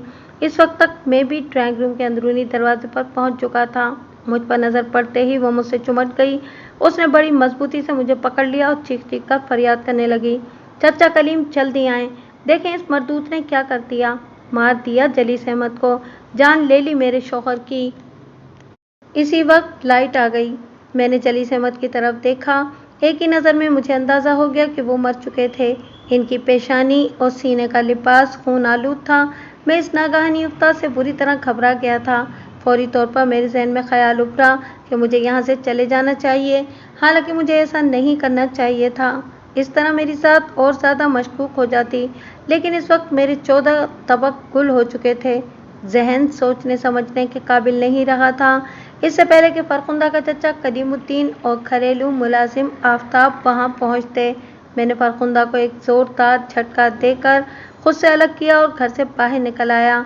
जिस वक्त मैं अपनी गाड़ी में बैठकर वहाँ से रवाना हो रहा था तो मैंने देखा फायरिंग की आवाज़ सुनकर कुछ पड़ोसी बाहर निकल आए थे, मगर मैंने किसी की परवाह नहीं की और गाड़ी एक झटके से आगे बढ़ा दी और फिर थोड़ी ही देर में पुलिस मोबाइल ने आपको घेर कर गिरफ्तार कर लिया। इसकी बात ख़त्म हुई तो मैंने कहा, उसने बताया, दरअसल वो पुलिस मोबाइल इस वक्त अपने मामूल के गश्त पर थी। अब इसे इत्तफाक समझें कि जब मेरी गाड़ी इनके पास से गुजरी तो वो मेरी ड्राइविंग के अंदाज से शक में पड़ गए। फायरिंग की आवाज़ सुनकर कुछ पड़ोसी तो घरों से निकल ही आए थे। जलीस अहमद के घर के सामने एक जनरल स्टोर है, वहाँ भी इस वक्त चंद लोग जमा थे और फायरिंग की आवाज़ सुनकर इसकी तरफ मुतवज्जा हो गए थे। पुलिस मोबाइल वालों ने इन लोगों से सूरत हाल की वजाहत चाही तो इन्हें मेरे बारे में बताया गया। इस वक्त मोबाइल में एक एएसआई और 4 कांस्टेबल मौजूद थे। एएसआई ने ड्राइवर को हुक्म दिया कि फौरन मेरा ताक़ुब किया जाए। फिर उन्होंने नर्सरी के सिग्नल पर मुझे रोक लिया। इनमें से बहुत सी बातें मुझे पुलिस वालों की ज़बानी मालूम हुई हैं। अलगर्ज वो मुझे घेर कर वापस जलीस अहमद के घर ले आए। इस वक्त तक फरखुंदा ने मकामी थाने में फ़ोन खड़का दिया था। फिर देखते ही देखते एक और पुलिस मोबाइल वहाँ पहुँच गई। मुझे गिरफ्तार किया जा चुका था। मेरे पास आला कत्ल भी बरामद हो चुका था। नेव शब तक पुलिस अपनी कार्रवाई में मसरूफ़ रही। फिर मुझे थाने में लाकर हवालात में बंद कर दिया गया। इसके अलावा भी जावेद उस्मानी ने मुझे चंद बातें ऐसी बताईं कि मुझे उसकी बेगुनाही का यकीन हो गया। इन बातों का जिक्र बाद में अदालती कार्रवाई के दौरान में किया जाएगा। मैंने वकालतनामे पर ज़रूरी इंदराज करने के बाद उसके दस्तखत करवाए और 2-4 ज़रूरी बातें उसे समझाने के बाद एसएचओ के कमरे में आ गया। एसएचओ इस वक्त तक वापस आ चुका था और अपनी सीट पर मौजूद था। मुझ पर नज़र पड़ते ही बोला, वकील साहब कुछ हमारे लिए भी छोड़ते हैं, अभी कुछ दिन इसे हमारा मेहमान भी रहना है। सब कुछ आप ही निचोड़ कर ले गए तो हम तो हाथ मलते ही रह जाएंगे। मैंने कहा, फिक्र न करें थानेदार साहब, आपको ज़्यादा बल्कि बिल्कुल मेहनत नहीं करना पड़ेगी। मुलजिम इकरार जुर्म करने के लिए तैयार है। जी, क्या फरमाया आपने? एसएचओ ने आंखें सुकेड़कर मुझे देखा और फिर पूछा, अगर वो इकबाली बयान देने को तैयार है तो फिर आप इतनी देर से इसके साथ क्या कर रहे थे? मैं चेहरे पर मायूसी के तासुरात सजाते हुए बोला, इसे समझाने की कोशिश कर रहा था, मगर लगता है कि वो खुद ही अपनी जान का दुश्मन बना बैठा है। कोई उसके लिए क्या कर सकता है? एसएचओ अंदरूनी खुशी को दबाने की कोशिश करते हुए बोला, आपकी फीस का क्या होगा जनाब? आपका तो खासा नुकसान हो जाएगा। मैंने उसके लहजे के तंज को समझ लिया। मैंने जवाब दिया, इस पेशे में फ़ायदा नुकसान तो होता ही रहता है थानेदार साहब। सिर्फ आप लोगों का डिपार्टमेंट ऐसा है जिसमें नुकसान कभी नहीं होता, हमेशा फ़ायदा ही होता है। वो क्या कहते हैं कि पाँचों घी में और सर कढ़ाई में। एसएचओ ने मेरा जुमला मुकम्मल कर दिया। आप लोगों को तो यही नज़र आता है कि हम बड़े इश्क में हैं, मगर कब्र का हाल मुर्दा ही जानता है। 24 घंटे हमारी जान सूली पर चढ़ी रहती है। एक लम्हे के तवक्कुफ से उसने इजाफा किया, वैसे मुझे आपके नुकसान का दिली अफसोस है। इस हमदर्दी का शुक्रिया, मैंने अपने लहजे में उदासी भरते हुए कहा। वैसे इस केस में ज़्यादा जान नहीं है, हालात व वाक़ियात मुल्ज़िम की मुखालफत में जाते हैं। मुझे नहीं उम्मीद कि वो बच सकेगा, और सबसे बड़ी बात यह कि मुल्ज़िम को खुद अपने बचाव से कोई दिलचस्पी नहीं है। फिर इसके खिलाफ शहादतें बड़ी मजबूत हैं। कौन कौन से गवाहों को पेश कर रहे हैं आप? वो सीधा होकर बैठ गया। मैं समझ गया कि वो मेरे हरफे को ताड़ गया था। बहुत मोहतात लहजे में बोला, जब आप ये केस ले ही नहीं रहे तो फिर आपको गवाहों से क्या मतलब? मैंने चालाकी से कहा, बस ऐसे ही पूछ रहा था। वो एक काइयाँ शख्स था। आंखें माथे पर रखकर नहायत ही रूखे फीके अंदाज में बोला, अभी तो मुल्ज़िम रिमांड पर है, जब तफ्तीश मुकम्मल हो जाएगी तो चालान अदालत में पेश कर दिया जाएगा। मैं समझ गया कि वो मेरी तरफ से होशियार हो गया था, लिहाजा इससे काम की कोई बात मालूम नहीं की जा सकती थी, इसलिए मैं वहाँ से चला आया। दूसरे रोज़ हस्बे वादा मिसेस जावेद उस्मानी मुकर्ररा वक्त पर मेरे पास आई तो मैंने इसे भरपूर तसल्ली दी और यकीन दहानी कराई कि उसका शौहर बाइज़्ज़त बरी हो जाएगा। उसने मेरी मतलूबा फ़ीस अदा की। मैंने इसे फ़ीस की अदायगी की रसीद दी। 1-2 ज़रूरी कागजात पर उसके दस्तखत लिए। इसके बाद वो रुखसत हो गई। इसके जाने के बाद मैंने मुश्ताक ज़ुबैरी को फ़ोन किया, इसे अब तक की कार्रवाई के बारे में बताया और फिर ताउन की दरख्वास्त की। ज़ुबैरी साहब, कुछ मदद आपको मेरी भी करना होगी। मैं जावेद उस्मानी के सिलसिले में आपकी हर तरह की मदद करने के लिए तैयार हूँ। मुश्ताक ज़ुबैरी ने खुश दिली से कहा, आप हुक्म कीजिए बेग साहब। मैंने जल्दी से कहा कि हुक्म नहीं, अर्ज़ है जनाब। दरअसल मुझे एक शख्स के बारे में ज़रूरी मालूमात दरकार हैं और ये काम आपसे बेहतर और कोई नहीं कर सकता। आप वसी ताल्लुकात के मालिक हैं, आपके लिए कोई मुश्किल नहीं होगी। आप अपने किसी भी आदमी से ये काम बआसानी करवा सकते हैं। इस शख्स का नाम बताएं। मैंने बताया, इसका नाम कलीमुद्दीन है और वो मकतूल जलीस अहमद का चाचा ससुर है। कुछ मज़ीद जोग्राफिया बताएंगे बेग साहब? वो इन दिनों बल्कि काफ़ी अरसे से जलीस अहमद के घर पर ही रह रहा है। इस केस में इसकी ज़ात मेरी नज़र में खासी अहमियत रखती है। मुश्ताक ज़ुबैरी ने तसल्ली आमेज़ लहजे में कहा। आप बेफिक्र हो जाएं बेग साहब, समझें आपका काम हो गया। और मैं वाकई बेफिक्र हो गया। पुलिस ने रिमांड की मुद्दत के दौरान में तफ्तीश मुकम्मल करके चालान अदालत में पेश कर दिया। आईओ एक एएसआई था। इब्तिदाई चंद पेशियां अदालत की तकनीकी कार्रवाइयों की नज़र हो गईं। पुलिस और अदालत के ज़ाब्ते की कार्रवाइयां इस कदर सुस्त और बोर होती हैं कि मैं आपका वक्त ज़ाया नहीं करूँगा। बाज़ दो पेशियों के दरमियान तो कई माह का वक्फा भी होता है। आपकी दिलचस्पी को मद्देनज़र रखते हुए मैं इब्तिदाई समाअत का जिक्र हज़फ करके बराह रास्त गवाहों के बयानात और इन पर होने वाली जिरा का अहवाल आपकी खिदमत में पेश करता हूँ। अलबत्ता इतना बताता चलूँ कि इब्तिदाई समाअत के दौरान में मैंने जावेद उस्मानी की ज़मानत कराने की भरपूर कोशिश की थी, मगर मुझे इसमें कोई कामयाबी न हो सकी। मुकदमे की बाकायदा समाअत कोई 4 माह बाद हुई। जज ने फ़र्द जुर्म पढ़कर सुनाई। मेरे मुवक्किल मुलजिम जावेद उस्मानी ने सेहत जुर्म से इनकार कर दिया। इस तकाज़ा की जानिब से कुल 9 गवाहों की फहरिस्त अदालत में पेश की गई, जिनमें 2 पड़ोसी, 1 जनरल स्टोर का मालिक, 2 ग्राहकों के अलावा 3 घर के अफराद शामिल थे। घरेलू अफराद में मकतूल की बीवी फरखुंदा का चचा कलीमुद्दीन और उनका मुलाजिम आफ्ताब थे। 9वां गवाह एक फेरी वाला था जो मूंगफली और चिलगोज़े वगैरह अपनी साइकिल पर बेचता था और इत्तेफाक से बकुआ के वक्त वहां फेरी लगा रहा था।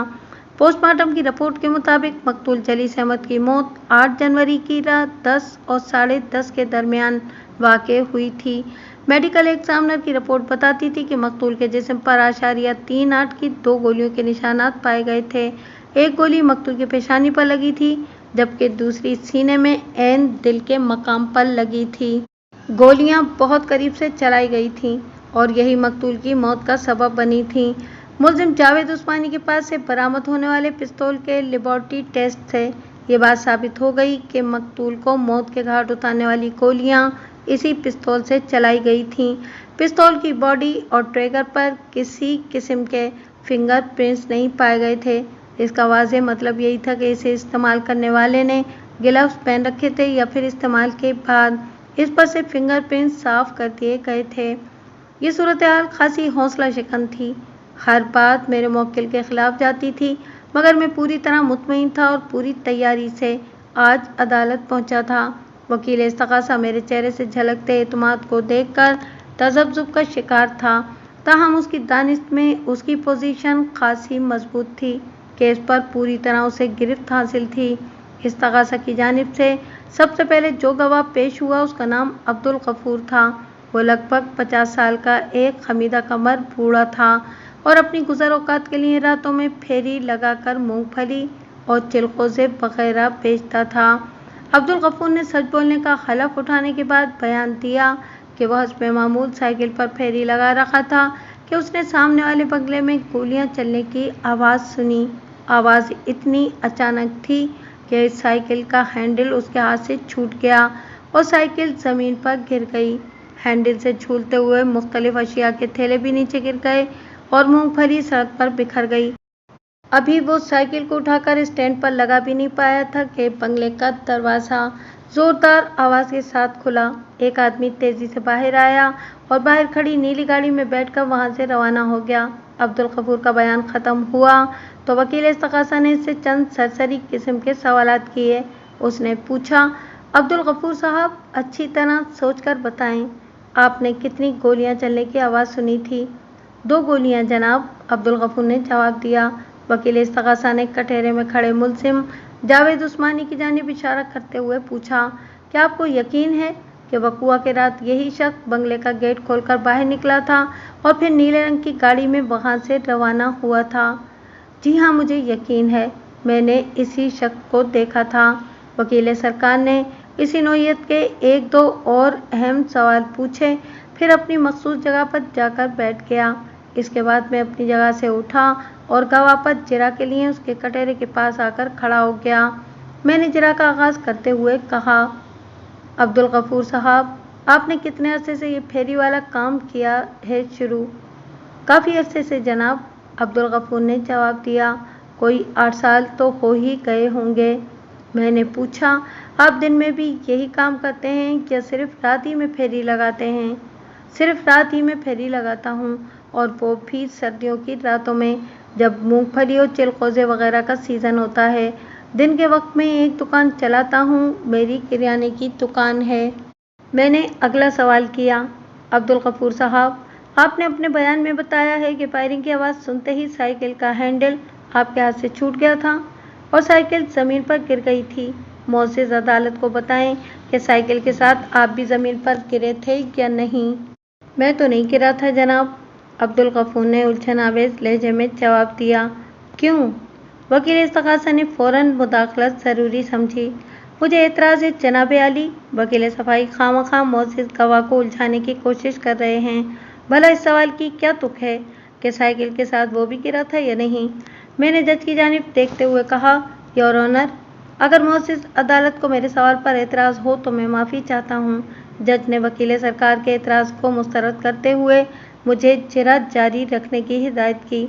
मैंने गवाह अब्दुल गफूर से अपना सवाल दोहराया। उसने जवाब दिया, जनाब, मैं इस वक्त साइकिल पर सवार नहीं था, बल्कि मैं साइकिल को हैंडल से पकड़कर अपने साथ साथ चला रहा था, इसलिए मेरे गिरने का तो कोई सवाल ही पैदा नहीं होता। मैंने पूछा, अब्दुल गफूर साहब, आपकी उम्र कितनी है? अगले साल के दूसरे महीने में पूरे 50 साल का हो जाऊंगा। मैंने उसके चेहरे की जानिब इशारा करते हुए सवाल किया, क्या आपने नज़र का चश्मा लगा रखा है? जी हाँ, ये 2 साल पहले लगा है मुझे। अब्दुल गफूर साहब, आपने वकील इस्तग़ासा के एक सवाल के जवाब में पूरे वसूख से ये बात कही है कि आपने बकुआ की रात मुल्ज़िम जावेद उस्मानी को मकतूल के बंगले से निकलकर नीले रंग की गाड़ी में वहाँ से रवाना होते हुए देखा था। जी हाँ, मैंने यही कहा था। मैंने पूछा, फायरिंग की आवाज़ सुनकर आप इतना घबरा गए थे कि आपके हाथ से साइकिल भी छूट गई। इस घबराहट के आलम में आपने जिस शख्स को नीली गाड़ी में रवाना होते हुए देखा, वो आपको अब तक याद है? यह हैरानकुन बात नहीं है? ऐसी सूरत में जबकि आपका नज़र का चश्मा भी इस्तेमाल कर रहे हैं। वकील इस्तग़ासा ने अपनी जगह से उठकर कहा, ऑब्जेक्शन योर ऑनर। वकील सफ़ाई मोअज़्ज़िज़ गवाह की नीयत पर शक कर रहे हैं। इसमें हैरानी की क्या बात है? मोअज़्ज़िज़ गवाह नज़र का चश्मा लगाते हैं, अकल और दानिश का नहीं। अगर किसी शख्स की नज़र कमज़ोर हो जाए तो उसका मतलब ये हरगिज़ नहीं होगा कि इसकी याददाश्त भी कमज़ोर हो गई है।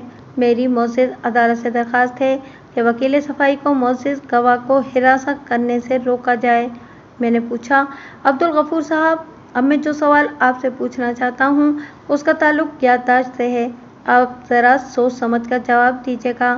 फिर मैंने वकील मुखालिफ की तरफ देखते हुए कहा, क्योंकि मेरे फाजिल दोस्त इस बात का दावा कर चुके हैं कि अगरचे आपकी नज़र कुछ कमज़ोर है, मगर आपकी याददाश्त बड़ी मजबूत है। अब्दुल गफूर ने परेशान नज़रों से पहले मुझे और फिर वकील इस्तग़ासा की तरफ देखा। मेरे अंदाज से वकील इस्तग़ासा भी तज़ब्ज़ुब का शिकार हो गया था। मैंने गवाह अब्दुल गफूर की आंखों में झांकते हुए पूछा, अब्दुल गफूर साहब, जिस वक्त आपने फायरिंग की आवाज़ सुनी उस वक्त बंगले में रोशनी हो रही थी या अंधेरा छाया हुआ था? वो अटक अटक कर बोला, मेरा ख्याल है कि रोशनी हो रही थी। नहीं, शायद अंधेरा ही था। यानी आप यकीन से नहीं कह सकते? उसने कोई जवाब नहीं दिया, अपनी पेशानी को मसलते हुए कुछ याद करने की कोशिश करने लगा। मैंने खंगार कर गला साफ किया, फिर वकील इस्तग़ासा की जानिब रुख मोड़ते हुए बुलंद आवाज़ में कहा, इसका मतलब ये हुआ कि आपकी याददाश्त नाकाबिले भरोसा है, अब्दुल गफूर साहब। फिर मैंने जज को मुखातिब करते हुए कहा, दैट्स ऑल योर ऑनर, मुझे और कुछ नहीं पूछना। इसके बाद मकतूल जलीस अहमद के 2 पड़ोसी गवाही देने आए। अज़मत अली और फरीद चुग़ताई ने कमोबेश एक जैसा ही बयान दिया। वो लोग फायरिंग की आवाज़ सुनकर घरों से बाहर निकल आए थे। आम तौर पर लोग फायरिंग की आवाज़ सुनकर घरों में दुबक जाते हैं। पहले उन्होंने भी यही किया था। फिर बाहर जब लोगों का शोर बुलंद हुआ तो वो भी तजस्सुस से मजबूर होकर सूरत हाल जानने के लिए बाहर निकल आए। दोनों ने इस बात की गवाही भी दी कि उन्होंने मुलजिम जावेद उस्मानी को अपनी गाड़ी में वहां से फरार होते हुए भी देखा था। इनका बयान खत्म हुआ तो वकील इस्तगासा ने बारी बारी इनसे चंद रस्मी किस्म के सवालात पूछे। वकील इस्तगासा इन सवालात से महज अदालत को यह बावर कराना चाहता था कि दोनों गवाह मोतबर हैं और ये कि वो मुलजिम जावेद उस्मानी को अच्छी तरह जानते भी हैं। मैंने दोनों गवाहों पर ज़्यादा जिरा नहीं की और इनसे सिर्फ एक ही सवाल किया कि जब उन्होंने फायरिंग की आवाज़ सुनी तो इस वक्त इनके घर में लाइट थी या नहीं। अजमत अली ने मेरे सवाल के जवाब में बताया, जी हाँ, इस वक्त हमारे घर में लाइट थी। हम रात के खाने से फारिग हो चुके थे। तमाम बच्चे अपने अपने कमरों में जा चुके थे। मैं अपनी बीवी के साथ टीवी पर एक इंग्लिश फिल्म देख रहा था कि अचानक फायरिंग की आवाज़ आई। मैंने बाहर जाकर देखने का इरादा किया लेकिन मेरी बीवी ने मुझे ऐसा करने से रोक दिया। फिर जब बाहर से शोर सुनाई देने लगा तो मैं घर से बाहर निकला। हमें इस दौरान में एक लम्हे के लिए भी हमारी लाइट नहीं गई थी। फरीद सुताई का जवाब भी अजमत अली से मिलता जुलता था। थोड़ी कमी बेशी के साथ उसने भी तस्दीक की कि वक़्वा के वक्त इससे पहले या बाद में एक लम्हे के लिए भी इसके घर की लाइट नहीं गई थी। मुझे अपने मौक्किल की ज़बानी मालूम हो चुका था कि जब मकतूल जलीस अहमद पर गोलियां चलाई गई थीं तो थोड़ी देर के लिए बंगले में अंधेरा हो गया था। तारीकी का वक्फा ज़्यादा नहीं था। चंद सेकंड बाद तमाम बत्तियां रोशन हो गई थीं। मकतूल जलीस अहमद के घर के सामने एक जनरल स्टोर था। पड़ोसियों की गवाही के बाद जनरल स्टोर का मालिक तारिक महमूद इस्तगासा की जानिब से गवाही देने के लिए कटहरे में आया। उसने हल्फ उठाने के बाद बयान दिया कि फायरिंग की आवाज़ सुनकर वो जलीस अहमद के बंगले की जानिब मुतवज्जा हो गया था और इसके साथ ही मकतूल का बंगला अंधेरे में डूब गया था। लेकिन कुछ ही देर बाद दोबारा वहां रोशनी हो गई थी और उसके बाद उसने गेट से मुलजिम जावेद उस्मानी को निकलते हुए देखा। वो अपनी गाड़ी में बैठकर जैसे ही गली के नुक्कड़ पर पहुंचा, एक पुलिस मोबाइल वहां आ गई। पुलिस वालों ने लोगों को एक जगह जमा देखा तो उसके बारे में इस्तफसार किया। उन्हें बताया गया कि उसके सामने वाले बंगले में फायरिंग हुई है और एक शख्स नीली गाड़ी में फरार हुआ है। पुलिस ने चंद लम्हों बाद जावेद उस्मानी को घेर कर गिरफ्तार कर लिया। जनरल स्टोर पर मौजूद दोनों ग्राहकों ने भी तारिक महमूद जैसा बयान दिया। मुजम्मिल हुसैन और जमील पाशा ने इस बात की तस्दीक की कि उन्होंने फायरिंग के साथ ही मकतूल जलीस अहमद के बंगले की लाइट को जलते बुझते हुए देखा था। इन गवाहों के बयानात से मेरा मकसद पूरा हो गया था, इसलिए मैंने इन पर कोई जिरह नहीं की थी।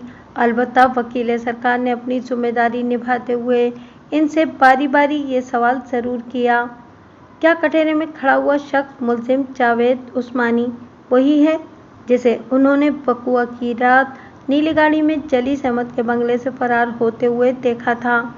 सबका जवाब इस्बात में था, बल्कि जनरल स्टोर के मालिक तारिक महमूद ने यहाँ तक कहा, मैं जावेद उस्मानी को अच्छी तरह जानता हूँ। वो रोज़ाना रात को यहाँ आता था।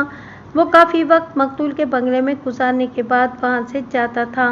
मुझे ये भी मालूम है कि वो मकतूल का बिजनेस पार्टनर है। इनकी गारमेंट फैक्ट्री बलोच कॉलोनी में है। मैंने अपनी जगह से उठकर जज को मुखातिब करते हुए कहा, जनाब अली, अब तक गवाहों के बयान और इन पर होने वाली जिरह से ये बात साबित होती है कि पहले मकतूल जलीस अहमद के बंगले से फायरिंग की आवाज़ सुनाई दी। फिर थोड़ी देर बाद मेरे मुवक्किल को अपनी गाड़ी में बैठकर वहाँ से फरार होते हुए देखा गया। बंगले के अंदर क्या हालात पेश आए, इस हकीकत से कोई वाकिफ़ नहीं है, इसलिए मैं अपनी जिरह को उस वक्त तक मौकूफ़ करता हूँ जब तक अंदर का कोई आदमी गवाही देने नहीं आता। एक लम्हे के तवक्कुफ़ के बाद मैंने इजाफ़ा किया, योर ऑनर, मैं मोअज़्ज़ज़ अदालत से ये बात रिकॉर्ड पर लाने की इस्तदा करूँगा कि जिस वक्त जलीस अहमद का कत्ल हुआ, थोड़ी देर के लिए मकतूल के बंगले की लाइट चली गई थी। जज ने चश्मे के ऊपर से मुझे देखते हुए इस बात में सर हिलाया, फिर अपने सामने फैले हुए कागजात पर कुछ लिखने लगा। उसके साथ ही अदालत का वक्त ख़त्म हो गया। जज ने 1 माह बाद की तारीख दे दी। मंजर सेशन कोर्ट के इसी कमरे का था और गवाहों के कटहरे में इस मुकदमे का सबसे अहम गवाह मकतूल की बेवा मिसेस फरखुंदा खड़ी थी। उसने सच बोलने का वादा उठाया اور ایک طویل جذبات انگیز بیان دیا۔ میں صفات کی کمی کو مد نظر رکھتے ہوئے فرخندہ کے بیان کا خلاصہ یہاں تحریر کر رہا ہوں۔ 8 جنوری کی رات لگ بھگ 10 بجے میں اپنے بیڈ روم میں ٹی وی دیکھ رہی تھی۔ اس وقت جلیس احمد اپنے بزنس پارٹنر جاوید عثمانی کے ساتھ ڈرائنگ روم میں تھے۔ میں نے جلیس احمد کو کئی بار سمجھایا تھا کہ وہ اس بے ایمان اور دھوکے باز شخص سے کنارہ کشی کر لیں، کیونکہ جب سے جلیس احمد کو حادثہ پیش آیا تھا اور وہ فیکٹری کے معاملات کو براہ راست دیکھنے کے قابل نہیں رہے تھے، اس وقت سے اس مکار شخص نے حسابات میں گڑبڑ شروع کر دی تھی۔ میں نے یہ بات بہت پہلے ہی محسوس کر لی تھی۔ میں جلیس احمد سے شادی سے پہلے کافی عرصے ان کی فیکٹری میں کام کر چکی ہوں اور اس دغا باز شخص کو بھی اچھی طرح جانتی ہوں، مگر اس نے جانے کیا کھول کر میرے شوہر کو پلا دیا تھا کہ وہ اس کے خلاف کوئی بات سننے کو تیار ہی نہیں تھے۔ بہرحال میں نے کسی نہ کسی طرح جلیس کو تیار کر لیا کہ وہ پارٹنرشپ ختم کر دیں اور کسی یورپی ملک میں سیٹل ہو جائیں، مگر اس شخص نے جلیس احمد کو نئے نئے راگ دینا شروع کر دیے اور ہر روز آ کر پٹیاں پڑھانے لگا کہ جلیس بزنس میں سے اپنا پیسہ نہ نکالیں۔ وقوعہ کی رات بھی دونوں میں اسی موضوع پر بحث ہو رہی تھی۔ وہ دونوں 1-1.5 گھنٹے سے ڈرائنگ روم میں تھے۔ میں نے بوریت سے بچنے کے لیے ٹی وی کھول لیا تھا، کیونکہ جب یہ شخص آتا تھا تو بڑی مشکل ہی سے جلیس احمد کی جان چھوڑتا تھا۔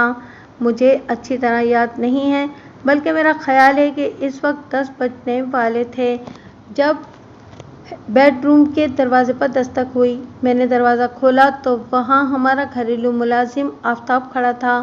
اس نے مجھے بتایا کہ ڈرائنگ روم میں صاحب اور ان کے دوست میں جھگڑا ہو گیا ہے اور صاحب کے دوست نے پستول نکال لیا ہے۔ میں یہ سنتے ہی ڈرائنگ روم کی طرف بھاگی۔ اس وقت میں نے ڈرائنگ روم میں 2 گولیاں چلنے کی آواز سنی۔ اس کے ساتھ ہی پورا گھر اندھیرے میں ڈوب گیا۔ میں چیختی ہوئی ڈرائنگ روم میں پہنچی تو دروازے میں جاوید عثمانی کھڑا تھا۔ اس کے ہاتھ میں پستول تھا۔ میں نے پستول دیکھتے ہی ایک زور کی چیخ ماری اور چچا کلیم الدین کو آواز دی۔ اس اثنا میں لائٹ آ گئی۔ میں نے دیکھا وہیل چیئر پر جلیس احمد خون میں لت پت پڑے تھے۔ اس موذی نے میرے شوہر کا خون کر دیا تھا۔ میں نے اسے پکڑنے کی کوشش کی، مگر اس پر تو اس وقت خون سوار تھا۔ اس نے مجھے ایک زوردار دھکا دیا۔ میں ڈرائنگ روم کے دروازے سے ٹکرائی اور یہ وہاں سے فرار ہو گیا۔ اس وقت کلیم الدین چچا بھی گھر کے اندرونی حصے سے نکل آئے اور انہوں نے مجھے سنبھالا۔ پھر تھوڑی دیر بعد ہم نے پولیس کو فون کر دیا۔ اس کے علاوہ بھی فرخندہ نے میرے موکل کی شان میں قصیدہ گوئی کی، جس سے جاوید عثمانی کے لیے اس کے دل میں چھپی ہوئی شدید ترین نفرت کا اظہار ہوتا تھا۔ میں جرح کے لیے اپنی جگہ سے اٹھا اور گواہ کے کٹہرے کے پاس آ کر کھڑا ہو گیا۔ کچھ دیر میں سر جھکائے خاموش رہا اور پھر جرح کا آغاز کرتے ہوئے کہا: محترمہ فرخندہ جلیس، مجھے بہت افسوس ہے کہ آپ کے شوہر کو ناگہانی موت سے دوچار ہونا پڑا، مگر میں اپنے فرائض سے مجبور ہوں کہ اس کیس میں میری حیثیت وکیل صفائی کی ہے، اس لیے مجھے آپ سے سوالات تو بہرحال کرنا ہی ہوں گے۔ وہ منہ سے کچھ نہیں بولی، خاموشی سے مجھے گھورتی رہی۔ میں نے سوال کیا: محترمہ فرخندہ جلیس، آپ کے گھر میں آپ کے علاوہ اور کون کون رہتا ہے؟ میرے چچا کلیم الدین اور گھریلو ملازم آفتاب، اس نے جواب دیا۔ اس سے پہلے میرے شوہر جلیس احمد بھی تھے۔ میں نے پوچھا: وقوعہ کی رات بھی گھر میں یہی افراد تھے؟ اس نے الجھن آمیز نظروں سے مجھے دیکھا۔ میں نے اپنے سوال کی وضاحت کرتے ہوئے کہا: میرا مطلب ہے کہ جس رات وہ ناخوشگوار واقعہ پیش آیا، آپ لوگوں کے علاوہ گھر میں کوئی باہر کا آدمی، کوئی مہمان تو نہیں آیا ہوا تھا؟ مجھے اعتراض ہے جناب عالی، وکیل استغاثہ نے اپنی جگہ سے اٹھ کر کہا۔ وکیل صفائی بے تکے سوال کر کے آخر کیا ثابت کرنا چاہتے ہیں؟ فرخندہ صاحبہ معزز عدالت کو بتا چکی ہیں کہ اس روز ان کے شوہر کے ساتھ ملزم جاوید عثمانی ڈرائنگ روم میں موجود تھا، جو بعد ازاں ان کے شوہر کو قتل کر کے فرار ہو گیا۔ کیا اس سے یہ بات ظاہر نہیں ہوتی کہ وقوعہ کی رات گھر میں باہر کا کوئی آدمی موجود تھا؟ Thank you my dear counsellor, میں نے اطمینان سے کہا۔ آپ کی نوازش کہ اتنی اہم بات مجھے بتائی۔ میں دوبارہ فرخندہ کی جانب متوجہ ہو گیا۔ فرخندہ صاحبہ، وقوعہ کی رات ملزم جاوید عثمانی کے علاوہ بھی باہر کا کوئی شخص گھر میں موجود تھا؟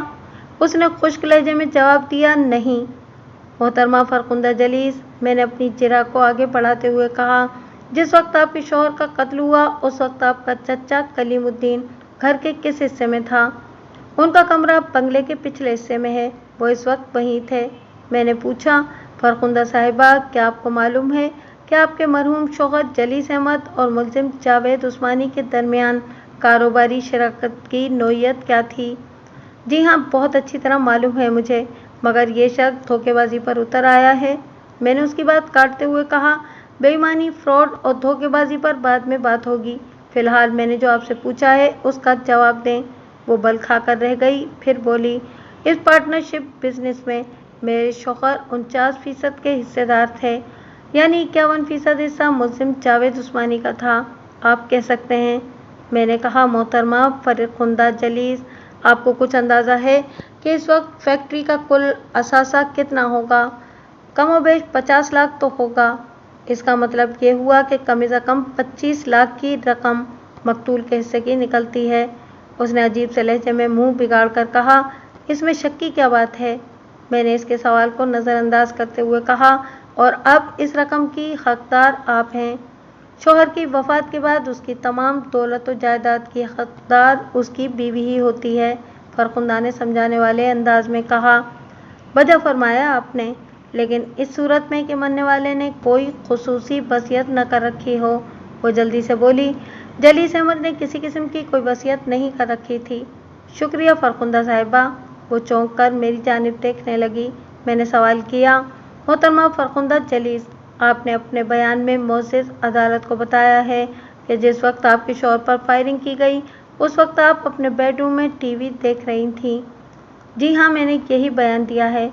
मैंने पूछा, आपने मोअज़्ज़िज़ अदालत को ये भी बताया है कि आपके घरेलू मुलाजिम ने आपको मकतूल और मुलजिम के दरमियान होने वाले किसी झगड़े की इत्तला दी थी, और ये भी बताया था कि मुलजिम जावेद उस्मानी ने पिस्तौल निकाल लिया था।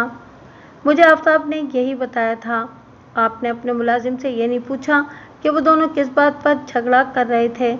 वो बोली, मैं तो पिस्तौल का जिक्र सुनते ही घबरा गई थी। वैसे अगर मैं कुछ पूछती भी तो इसका कोई फ़ायदा नहीं था। क्या मतलब फ़ायदा नहीं था? मैंने तेज़ लहजे में पूछा। आप अपनी बात की वजाहत करेंगी? वो तामुल करते हुए बोली, वो दरअसल हमारा घरेलू मुलाजिम जो है ना, वो बहरा है। मैंने सोचा उसने क्या सुना होगा जो मुझे बताएगा, इसलिए मैं फ़ौरन ड्राइंग रूम की तरफ चली ही गई। फरखुंदा ने चौंका देने वाली बात बताई थी। मैंने सवाल किया, क्या आपका मुलाजिम आफ्ताब वाकई बहरा है? वो थोड़ी देर के लिए गड़बड़ा गई और फिर बोली, हाँ हाँ, मैं कोई झूठ थोड़ी बोल रही हूँ। आफ्ताब पैदाइशी बहरा है। मुझे अपने पूरे वजूद में सनसनाहट सी महसूस हुई। मैंने खुशी के जज्बात को दबाते हुए जज की जानिब रुख किया और फिर दरख्वास्त की, योर ऑनर, मैं चंद नागुज़ीर वजूहात की बिना पर मोहतरमा फरखुंदा पर अपनी जिरा को मौकूफ़ करके पहले इनके घरेलू मुलाजिम आफ्ताब से कुछ ज़रूरी सवालात करना चाहता हूँ। जज ने वकील इस्तग़ासा से पूछा, वकील साहब, आफ्ताब इस वक्त अदालत के कमरे में मौजूद है? आफ्ताब का नाम भी इस्तग़ासा के गवाहों में शामिल था। वकील इस्तग़ासा ने कमरे में निगाह दौड़ाने के बाद जवाब दिया, नहीं जनाब अली, गवाह आफ्ताब इस वक्त कमरे में मौजूद नहीं है। जज ने मुझसे पूछा, वो नागुज़ीर वजूहात क्या हैं बेग साहब, जिनके सबब आप फरखुंदा पर अपनी जिरा अधूरी छोड़ रहे हैं? योर ऑनर, गवाह फरखुंदा ने अभी अभी एक ऐसा इंकशाफ किया है कि केस का पांसा पलट सकता है, मगर मैं इसका जिक्र कबल वक्त नहीं करना चाहता। इससे ये केस मुतासिर हो सकता है। मेरी मोअज़्ज़िज़ अदालत से इस्तदा है कि गवाह आफ्ताब को जल्द से जल्द गवाही के लिए अदालत में हाजिर होने का हुक्म दिया जाए। That's all your honour. वकील सरकार मेरे इस रवैये से कशमकश में मुब्तला हो चुका था। दूसरी तरफ फरखुंदा भी सख्त उलझन का शिकार नजर आती थी। ताहम वो ये अंदाज़ा लगाने से कासिर थे कि मेरे दिल में क्या था। जज की सवालिया नज़रें मुझ पर मरकूज़ थीं। मेरी इस्तदा को मंजूर करते हुए वकील इस्तग़ासा से पूछा, वकील साहब, आप आइंदा पेशी पर आफ्ताब को अदालत में हाजिर कर सकते हैं? वो एहतिजाजी लहजे में बोला, योर ऑनर, मेरे फाजिल दोस्त खामखा अदालत का कीमती वक्त बर्बाद करने की कोशिश कर रहे हैं। ये इस किस्म के ड्रामे करने के माहिर हैं। मैंने कहा, ड्रामे और हकीकत में कुछ ज़्यादा फ़र्क नहीं होता। और बाज़ औक़ात ड्रामा किसी हकीकत से बढ़कर सच साबित हो जाता है। मैं मोअज़्ज़िज़ अदालत को यकीन दिलाता हूँ कि गवाह आफ़ताब से ज़रा के दरमियान में ऐसा इंकशाफ करूँगा कि ड्रामा हकीकत बन जाएगा। वकील इस्तग़ासा ने बेबसी से कंधे झटक दिए। जज ने 1 हफ्ते बाद की तारीख देकर अदालत बर्खास्त कर दी। हम अदालत से बाहर आए तो साफ़ियों ने मुझे घेर लिया। हमसे मुराद मैं और मेरे मुवक्किल जावेद उस्मानी की बीवी फ़िरोज़ा हर पेशी पर बाकायदगी से अदालत आ रही थी। साफ़ी जानना चाह रहे थे कि मैं कौन सा इंकशाफ करने वाला हूँ। शहर के तमाम अखबारात में काफ़ी दिनों से इस केस का चर्चा था। मैं बमुश्किल साफ़ियों से जान छुड़ाकर अपनी गाड़ी तक पहुँचा। रुखसत करते वक्त फ़िरोज़ा ने मुझसे पूछा, बेग साहब, आपको यकीन है कि जावेद छूट जाएगा? मैंने तसल्लीबख्श लहजे में जवाब दिया, अगर मैं इस केस के बारे में पुरुम्मीद न होता तो आपको शुरू ही में बता देता। मुझे पूरा यकीन है कि मेरा मुवक्किल बेगुनाह है और मुझे अपनी पेशावराना सलाहियतों पर भरोसा है कि मैं उसे बाइज़्ज़त बरी करा लूँगा। 2-4 रस्मी बातों के बाद वो वहाँ से रवाना हो गई और मैं अपने दफ्तर आ गया। इस रोज़ एक अजीब वाक़या पेश आया। दफ्तर में कुछ ज़्यादा रश नहीं था और मैं तकरीबन फ़ारिग ही बैठा था। कोई 5 बजे मेरी सेक्रेटरी सबिया ने मुझे बताया कि कोई मैडम फ़रखुंदा मुझसे बात करना चाहती हैं। मैंने सेक्रेटरी से लाइन देने को कहा। दूसरे ही लम्हे एयरपीस में फ़रखुंदा की आवाज़ उभरी। जी हाँ, वही फ़रखुंदा, मकतूल जलीस अहमद की बेवा। हेलो बेग साहब। जी, मैं बोल रहा हूँ, मैंने शाइस्ता लहजे में कहा।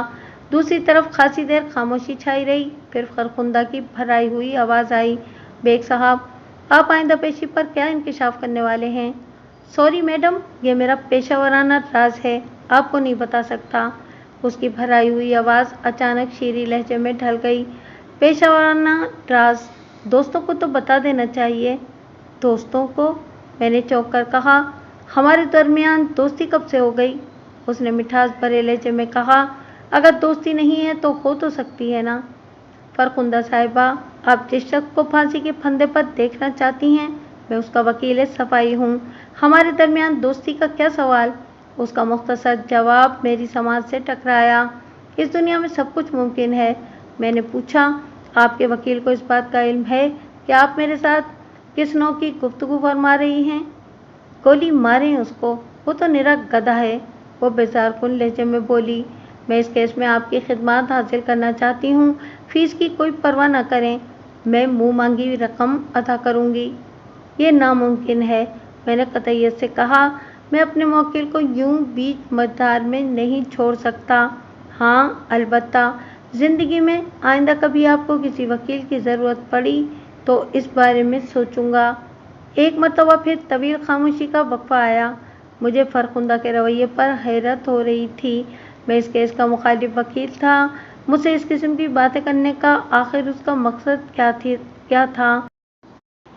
एक बात मेरी समझ में ये आ रही थी कि गवाह आफ़ताब किसी ख़ास अहमियत का हामिल था और फ़रखुंदा नहीं चाहती थी कि वो मेरी जिरह का निशाना बने। लेकिन क्यों? आखिर क्यों? क्या इससे खुद फ़रखुंदा किसी मुसीबत में गिरफ़्तार होने जा रही थी? एक फ़ौरी ख़याल के तहत मैंने फ़ैसला किया कि मुझे खुशगवार मूड के साथ फ़रखुंदा को घिसना चाहिए। आखिर कोई ऐसी वैसी बात हुई तो सामने आ जाएगी। मैंने लहजे में दोस्तानापन रचाते हुए कहा, हेलो मैडम फ़रखुंदा, क्या आप लाइन पर हैं? उसने उस बात में जवाब दिया, हाँ मैं मौजूद हूँ। क्या आपने इरादा बदल लिया है? कैसा इरादा? इस केस में मेरी वकालत का इरादा। उसके शीरीं लहजे में चहक भी शामिल हो गई थी। मैंने शातिराना अंदाज में कहा, फ़रखुंदा साहिबा, मैं जानता हूँ कि आप इस वक्त मुश्किल हालात में घिरी हुई हैं और आपको किसी सच्चे हमदर्द की ज़रूरत है। मैं आपकी बात के दूसरे हिस्से से इत्तफ़ाक़ करती हूँ बेग साहब। वो एकदम संजीदा हो गई। इंसान को हर वक्त किसी सच्चे हमदर्द की ज़रूरत होती है, लेकिन आपका ये अंदाज़ा बिल्कुल गलत है कि मैं मुश्किल तरीन हालात में घिरी हुई हूँ। इसका लम्हा ब लम्हा बदलता हुआ मूड मेरे लिए हैरानकुन था। अभी तक मैं ये नहीं समझ पाया था कि वो आखिर चाहती क्या थी। मेरे लिए तो यही बात हैरत का सबब थी कि वो फ़ोन पर मुझसे ऐसी बातें कर रही थी जो इसे हरगिज़ नहीं करना चाहिए थी। मैं एक तरह से उसका दुश्मन था। तो आप नहीं बताएंगी कि कौन सा इंकशाफ करना चाहते हैं? उसने फैसला कुन लहजे में पूछा। मैंने कहा, मेरे पेशे का तकाजा ये है कि कबल वक्त ये राज आउट ना हो। आप अपने हक में अच्छा नहीं कर रहे वकील साहब। उसने एक और अंदाज बदला। उसका लहजा करख्त हो गया था। मैंने कहा, मैं अपना अच्छा या बुरा बखूबी समझता हूँ। आपकी शादी हो गई है? नहीं, क्यों? वो दीवानों की तरह कहकहे लगाती हुई बोली, पहली फुर्सत में कर लें वरना पछताएंगे। मुझे उसकी बेहुदा गोई पर गुस्सा आ गया। मैंने सख्त लहजे में कहा, आपका दिमाग तो ठीक है? इसका पता अदालत में चलेगा वकील साहब, वो जुनूनी अंदाज में बोली। इससे पहले कि मैं कोई सख्त जवाब देता, उसने फ़ोन बंद कर दिया। रिसीवर रखने के बाद मैं खासी देर तक इसके बारे में सोचता रहा। अजीब झक्की औरत थी। मुझे तो वो कोई नफ्सियाती मरीज़ा लगती थी। किसी जी होश और बाशऊर शख्स से इस किस्म की बातों की तवक्को नहीं की जा सकती थी। खैर, दुनिया में हर तरह के लोग पाए जाते हैं। मैंने सर झटक कर फरखुंदा की सोच को जहन से निकाला और अपने काम में मसरूफ़ हो गया। अगली पेशी पर अदालत के कमरे में खासा रश था। अब इस केस को अदालत में लगे हुए 10 माह से ज़्यादा अरसा गुजर चुका था। गवाहों के कटहरे में मकतूल का घरेलू मुलाजिम पैदाइशी बहरा आफ्ताब खड़ा था, मगर फरखुंदा कहीं नज़र नहीं आ रही थी। मुझे पता चला कि उसकी तबीयत ठीक नहीं थी, इसलिए वो आज नहीं आ सकी थी। मेरे जहन में एक फौरी खदशे ने सर उभारा।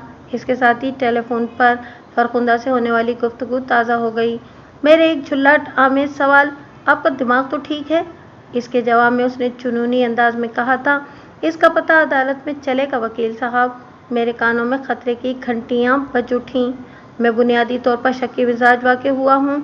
मेरी ये फितरत, ये खासियत मेरे पेशे में खासी माविन साबित होती है। पुलिस की तफ्तीश और वकील की जिरा में शक की बड़ी अहमियत है। शक से जहन में सवाल उभरता है। इस सवाल का जवाब तलाश करते हुए नए नए इंकिशाफात होते हैं और उलझी हुई गुत्थी सुलझने लगती है। ये बात तो मैं जानता था कि जलीस अहमद का कातिल जो कोई भी था, वो घर का ही आदमी था। फरखुंदा, उसका चचा कलीमुद्दीन या घरेलू मुलाजिम आफ्ताब। बहरहाल, अगर फरखुंदा कातिल नहीं थी तो वो कातिल से वाकिफ ज़रूर थी। कहीं इसकी बीमारी में भी कोई चाल ही तो नहीं थी। मैं ख्यालात के ताने बाने बुन रहा था कि जज ने अदालती कार्रवाई का आगाज़ कर दिया। कटहरे में खड़े हुए गवाह आफ्ताब ने हलफ उठाने के बाद बयान दिया कि वक़ुआ की रात 2 कॉफ़ी के मग उठाए। वो ड्राइंग रूम में पहुंचा तो उसका साहब अपने पार्टनर से झगड़ा कर रहा था। फिर जावेद उस्मानी ने पिस्तौल निकाल लिया। इसके बाद आफ्ताब भागते हुए अपनी मालकन को इत्तला देने चला गया। बाद अज़म वहाँ जो कुछ पेश आया उसने वो अपनी आंखों से नहीं देखा था, इसलिए उसके बारे में कुछ बताने से वो कासिर था, क्योंकि वो खौफ की वजह से बाथरूम में घुस गया था। गोलियों की आवाज़ ने उसके हवास मख्तल कर दिए थे।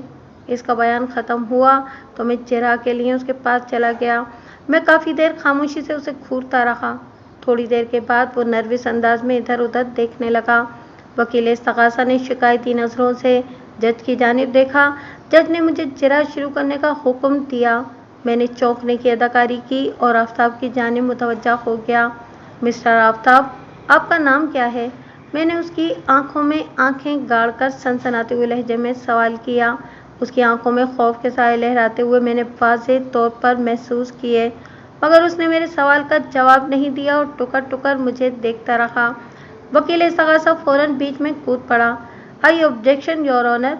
ये बात मोअज़्ज़ज़ अदालत के इल्म में लाई जा चुकी है कि गवाह आफ्ताब पैदाइशी बहरा है।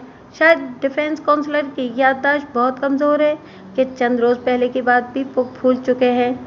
याद दहानी का शुक्रिया मेरे दोस्त, मैंने वकील सरकार की तरफ देखते हुए तल्ख़ लहजे में कहा।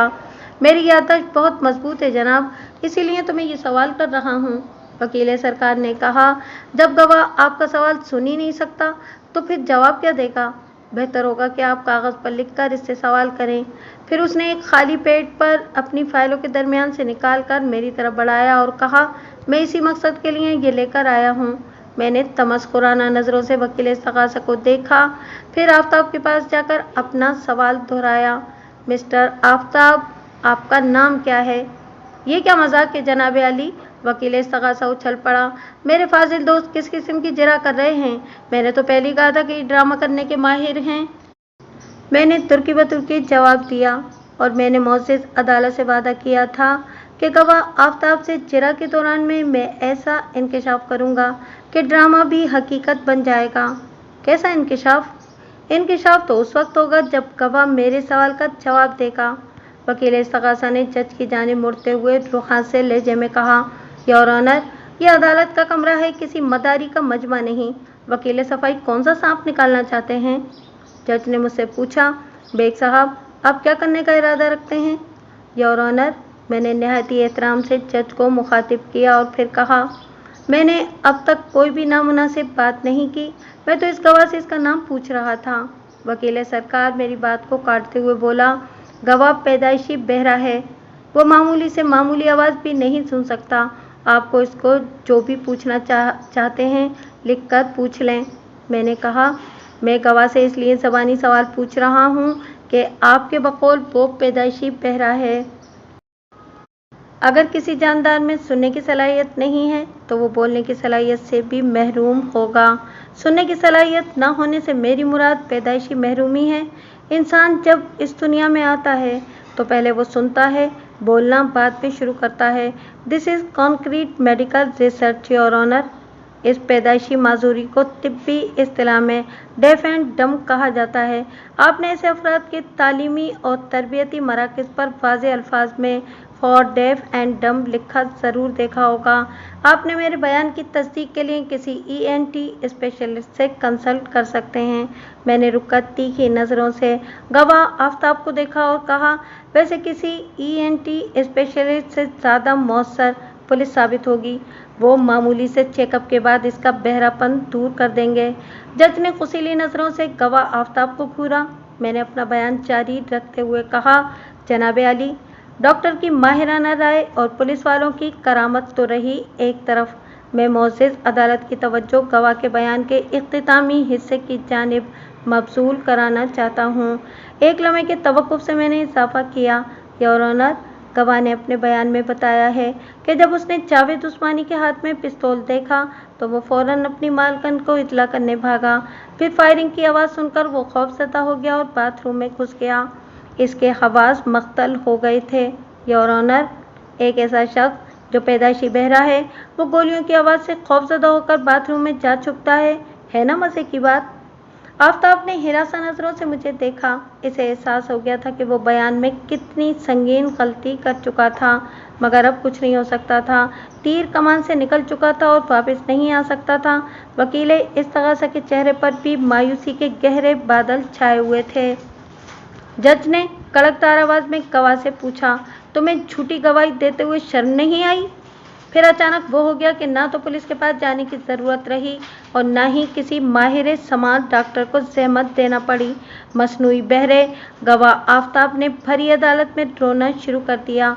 वहाँ मौजूद हर शख्स सन्नाटे में था। वकील सरकार को भी सांप सूंघ गया था।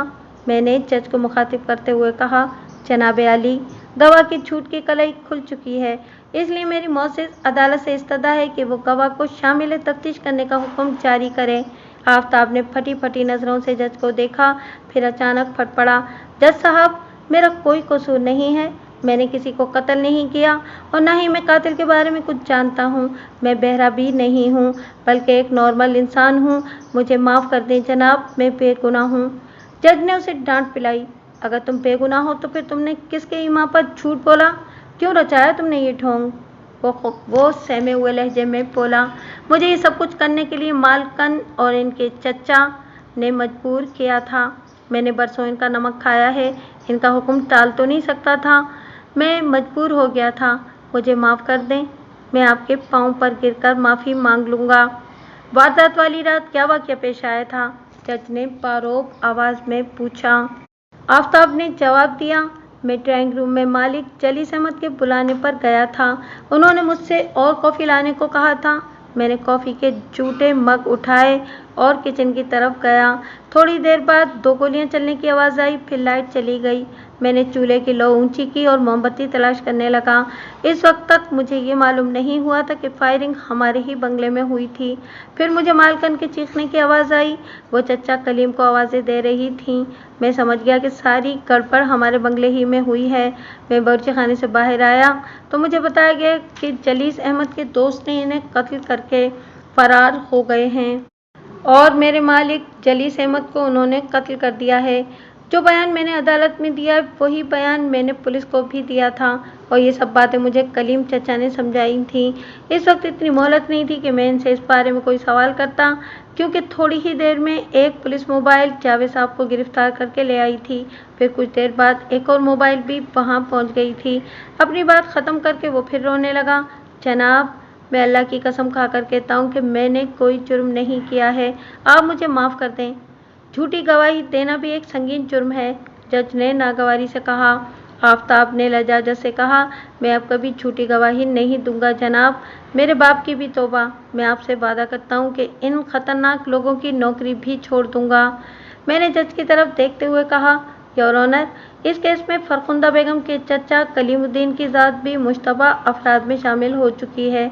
घरेलू मुलाजिम आफताब की गवाही के बाद ये ज़रूरी हो गया है कि कलीमुद्दीन को जल्द से जल्द बयान के लिए अदालत में बुलाया जाए।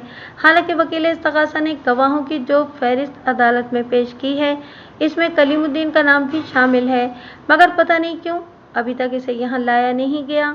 मैं मोअज़्ज़िज़ अदालत से इस्तदा करूँगा कि अब इस केस में ताख़ीर मुनासिब नहीं होगी।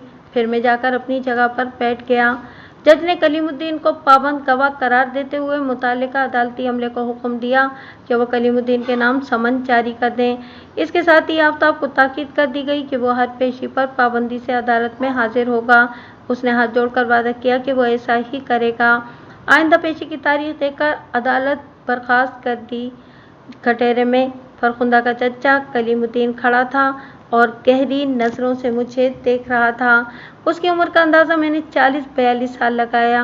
वो पक्के रंग का एक होशियार और चालाक शख्स दिखाई देता था। उसने हल्के बादामी रंग की शलवार कमीज पहन रखी थी। घुंघराले बालों में वाफिर मिकदार में तेल लगाया गया था। उसकी आंखों में शिकरे जैसी लपक थी। गुज़िश्ता 2 पेशियों पर कोई काबिल ज़िक्र कार्रवाई नहीं हुई थी। पहली पेशी पर गवाह कलीमुद्दीन अदालत में हाजिर नहीं था। चुनांचे जज ने मुतालिका अदालती अमले को उसके खिलाफ सख्ती बरतने की इजाज़त दे दी। दूसरी पेशी पर वह अदालत में मौजूद था, मगर वकील इस्तग़ासा ने मेडिकल सर्टिफिकेट देकर 1 हफ्ते बाद की तारीख ले ली थी। बेगम फरखुंदा हिनोज अलील थी और वकील इस्तग़ासा इसकी तरफ से बराबर मेडिकल सर्टिफिकेट पेश कर रहा था। मुझे पता चला कि फरखुंदा को दिल का दौरा पड़ गया था और उसकी हालत भी ऐसी नहीं थी कि अदालत में हाजिर होकर मेरी जिरा का सामना कर सकती। मैं बखूबी समझता था कि इसके दौरे की नौइयत क्या थी। जज से इजाज़त हासिल करने के बाद कलीमुद्दीन ने सच बोलने का हलफ उठाया और निहायत मुख्तसर बयान दिया। उसने कहा कि वक़ुआ की रात में कमरे में सोने की तैयारी कर रहा था। उस वक्त रात के तकरीबन 10 बजे थे। अचानक मुझे फायरिंग की आवाज़ सुनाई दी। आवाज़ इतने नज़दीक से आई थी कि मैं बौखला कर कमरे से बाहर निकल आया। इस वक्त लाइट चली गई। मैं ठिठक कर रुका तो मुझे फरखुंदा के चीखने की आवाज़ सुनाई दी। यह आवाज़ ड्राइंग रूम की तरफ से आ रही थी। मैं लपक कर वहाँ पहुँचा तो मालूम हुआ कि जावेद उस्मानी ने जलीस अहमद को कत्ल कर दिया है और मौके से फ़रार होने में कामयाब हो गया है। इसके बाद हम पुलिस को फ़ोन करने लगे। उसका बयान ख़त्म हुआ तो जज ने उसकी तरफ देखते हुए कहा, कलीमुद्दीन, अगर तुम चाहो तो अपने बयान पर नज़रसानी कर सकते हो। इसकी कोई ज़रूरत नहीं जनाब, वो बेपरवाही से बोला, सच को आँच नहीं। मैं जज की इजाज़त से जिरा के लिए आगे बढ़ा। कलीमुद्दीन साहब, आपके घर में एक मुलाजिम भी है, भला सा नाम है उसका। मैंने दानिस्ता जुमला अधूरा छोड़ दिया। वो जल्दी से बोला, उसका नाम आफताब है। मैंने कहा, मैंने सुना है गोलियों की आवाज़ सुनकर उसकी समाज जाती रही है। क्या मतलब है आपका? वो बिगड़ कर बोला, वो बेचारा तो पैदाइशी बहरा है। गोलियां चलने की आवाज़ से उसकी समाज पर भला क्या असर पड़ सकता है? आपको इस बात का यकीन है कि आफताब पैदाइशी बहरा है? जी हाँ, मुझे यकीन है। मैंने जज की जानिब रुए सुखन करते हुए दरख्वास्त की, गवाह के इस जवाब को खुसूसन नोट किया जाए जनाब आली। मेरे अंदाज ने कलीमुद्दीन को बौखला दिया। वो समझ गया कि कोई गड़बड़ हो चुकी है। शायद इसके इल्म में ये बात नहीं थी कि अदालती जराहत से आफताब की समात का शाफी इलाज हो चुका है और अब वो नॉर्मल इंसानों की तरह सुनने लगा है। अगर उसे पता होता कि आफताब लंका ढा चुका है तो मुमकिन है कि उसका जवाब कुछ और होता। आफताब इस वक्त भी अदालत के कमरे में मौजूद था, मगर शायद कलीमुद्दीन की अभी इस पर नज़र नहीं पड़ी थी। मैंने आफताब के मसनूई बहरेपन के मौजू को नज़रअंदाज करते हुए मुश्ताक जुबैरी साहब से हासिल करदा मालूमात की रोशनी में सवालात शुरू कर दिए। मुलजिम जावेद उस्मानी को कितने अरसे से जानते हो कलीमुद्दीन? उसने जवाब दिया, कमोबेश 2 साल से। मैंने पूछा, वो कैसा शख्स है? मेरा कभी इससे ज़्यादा वास्ता नहीं पड़ा, इसलिए मैं क्या बता सकता हूँ। मैंने कहा, क्या ये बात गलत है कि फरखुंदा और जलीस अहमद की शादी से पहले आप कुछ अरसे जे गारमेंट्स में पैकिंग इंचार्ज भी रहे हैं? ये बात बिल्कुल दुरुस्त है कलीमुद्दीन साहब। मैंने जिरा के सिलसिले को आगे बढ़ाते हुए कहा, मुलजिम जावेद उस्मानी जे गारमेंट्स का एक मालिक है, जैसा कि आपकी भतीजी फरखुंदा का शौहर मकतूल जलीस अहमद मालिक था। फिर आपका ये जवाब कि आपको इससे ज़्यादा वास्ता नहीं पड़ा क्या मायने रखता है? वो तामुल करते हुए बोला, मेरा मतलब ये था कि मेरी ज़ाती नौइयत का कोई वास्ता नहीं था उससे। मैं अपने काम से काम रखने वाला बंदा हूँ। बहुत खूब, मैंने मुस्कुराते हुए कहा और फिर पूछा, आप कौन कौन से काम जानते हैं? वकील सरकार ने फ़ौरन एतराज़ जड़ दिया, जनाब आली, वकील सफाई को गैर मुतल्लिका सवालों से बाज रहने की तलकीन की जाए। जज ने एतराज़ दुरुस्त तस्लीम करते हुए मुझे हिदायत की कि बेग साहब, आप फरोई बातों से इज्तनाब बरतते हुए टू द पॉइंट सवाल करें। इस पर मैंने सवाल किया, कलीम साहब, क्या फरखुंदा के सगे चचा हैं? उसने खूंखार नज़रों से मुझे देखा और फिर जवाब दिया, नहीं, मैं फरखुंदा के बाप का चचाजाद हूँ। क्या आप शुरू ही से इस शहर में रह रहे हैं? उसने नफ़ी में जवाब दिया। मैंने पूछा, क्या ये सच है कि आपके बाप ने आपको आग कर दिया था और इसकी वजह? वो भड़क उठा, मैं आपके ऐसे फजूल सवालों का जवाब देने का पाबंद नहीं हूँ। बेशक आप पाबंद नहीं हैं, मैंने सरसरी लहजे में कहा और फिर पूछा, मैंने सुना है कि आप कराची आने से पहले हैदराबाद में किसी गैराज में काम करते थे।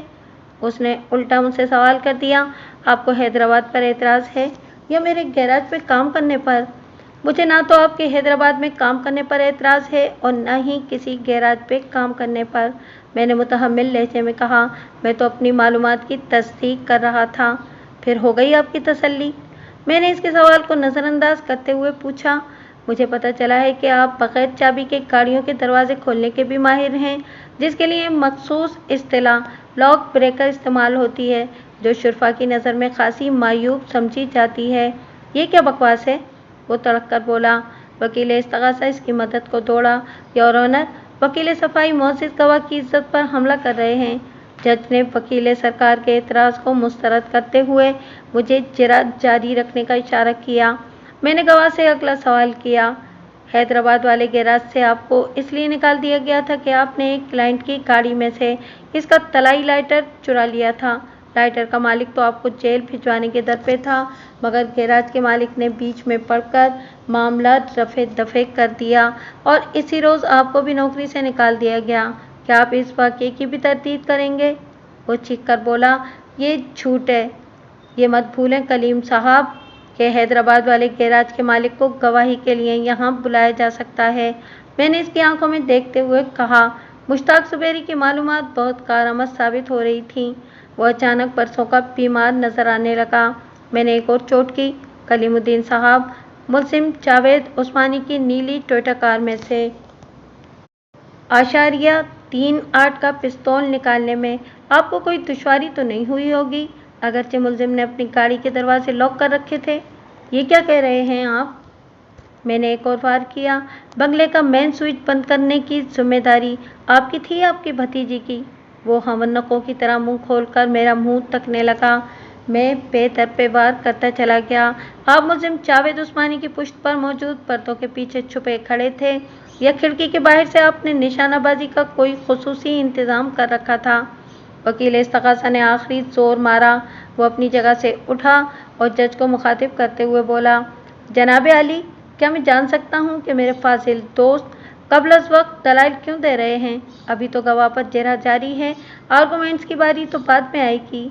मैंने वकील सरकार के एतराज़ का जवाब देते हुए कहा, मेरे मोहतरम दोस्त, अदालती कार्रवाई के कवायद व ज़वाबित मुझे असबर हैं, मैं इन्हें कभी नहीं भूलता।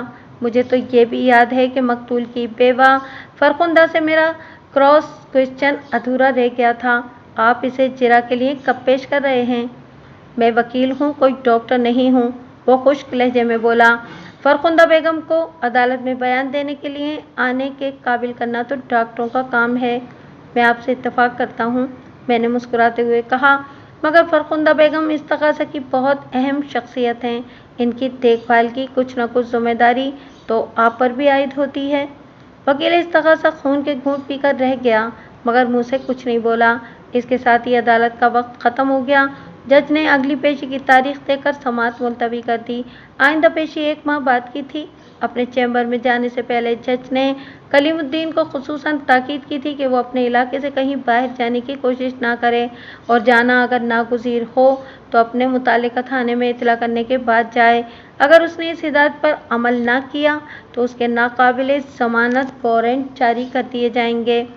आइंदा पेशी से चंद रोज़ पहले गवाह कलीमुद्दीन बगैर किसी इत्तला के गायब हो गया। जज ने उसके वारंट गिरफ्तारी जारी कर दिए। इस पेशी पर फरखुंदा बनफ्से नफीस मौजूद थी। उसके चेहरे पर मुर्दनी छाई हुई थी और रंग सरसों के मानित हो रहा था। वो खासी दुबली दिखाई दे रही थी। एक लम्हे के लिए मेरे दिल में ख्याल आया, मुमकिन है इसे वाकई हार्ट अटैक हुआ हो। वो जिस किस्म की सूरत हाल से दो चार थी, इसमें ऐसा हो जाना बईदस इम्कान भी नहीं था। वो गवाहों के कटहरे में आकर खड़ी हुई तो मैंने जज की इजाज़त से अपनी अधूरी जिरा का आगाज़ वहीं से किया जहाँ से ये सिलसिला टूटा था। लेकिन इससे पहले मैंने इसकी मिजाज पुरसी की।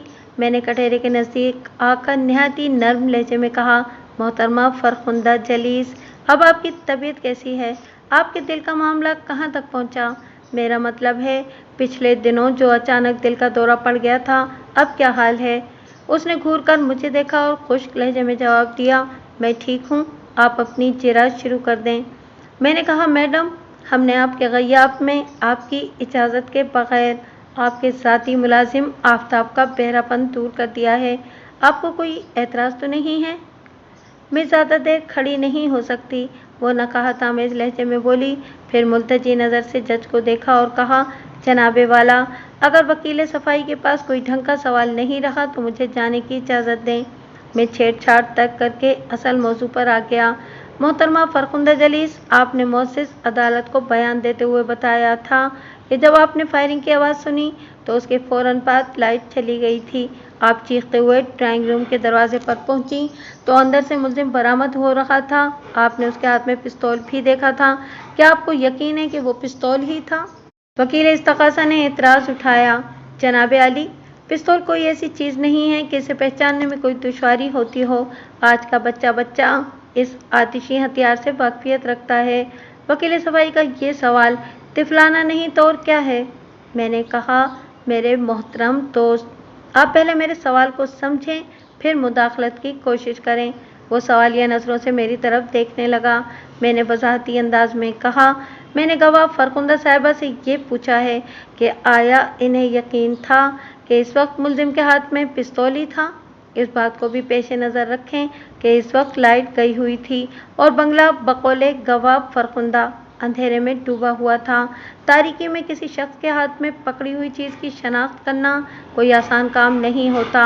जज ने फरखुंदा को मुखातिब करते हुए कहा, बीबी, आप वकील साहब के सवाल का जवाब दें। वो चिढ़कर बोली, वो पिस्तौल के सिवा और क्या हो सकता है? वहाँ तारीकी ज़रूर थी, मगर मैं अंधी नहीं हूँ। मुझे आपकी बसारत पर ज़रा भर भी शक नहीं। फरखुंदा साहिबा, मैंने खुशगवार लहजे में कहा, मेरे कहने का मतलब ये था कि मुमकिन है इसी वक्त मुलजिम के हाथ में सिगरेट का पैकेट हो, या कोई सिलेंड्रिकल कैमरा हो, या पॉकेट साइज रेडियो हो, या कोई टॉर्च वगैरह वगैरह, जिसे आपने पिस्तौल समझ लिया हो। वो पिस्तौल ही था, उसने दो टोक अंदाज में जवाब दोहराया। मैंने ज़रा मुख्तलिफ अंदाज में इसे घेरने की कोशिश की। मैंने पूछा, फरखुंदा साहिबा, मुअज़्ज़िज़ अदालत के रिकॉर्ड पर मौजूद है, आपके बयान में ये बात शामिल भी है और दूसरे गवाहों के बयानात से इस बात की तस्दीक भी होती है कि फायरिंग के फ़ौरन बाद आपके बंगले की लाइट चली गई थी और थोड़ी देर बाद आ भी गई थी। ये बात जहन में रहे कि सिर्फ आपके बंगले ही की लाइट थोड़ी देर के लिए बंद हुई थी। आप लाइट की इस तरह आंख झपकने की वजाहत करेंगी? उसके चेहरे पर एक रंग सा आकर गुजर गया। वो लरजती हुई आवाज़ में बोली, मैं भला क्या कह सकती हूँ? जज बड़ी दिलचस्पी से सारी कार्रवाई को देख रहा था। अब तक की समाअत से उसने अंदाज़ा लगा लिया था कि हकीकत हाल वैसी नहीं थी जैसी कि इस्तग़ासा ने बयान की थी। ये बात मेरे मुवक्किल के हक़ में जाती थी।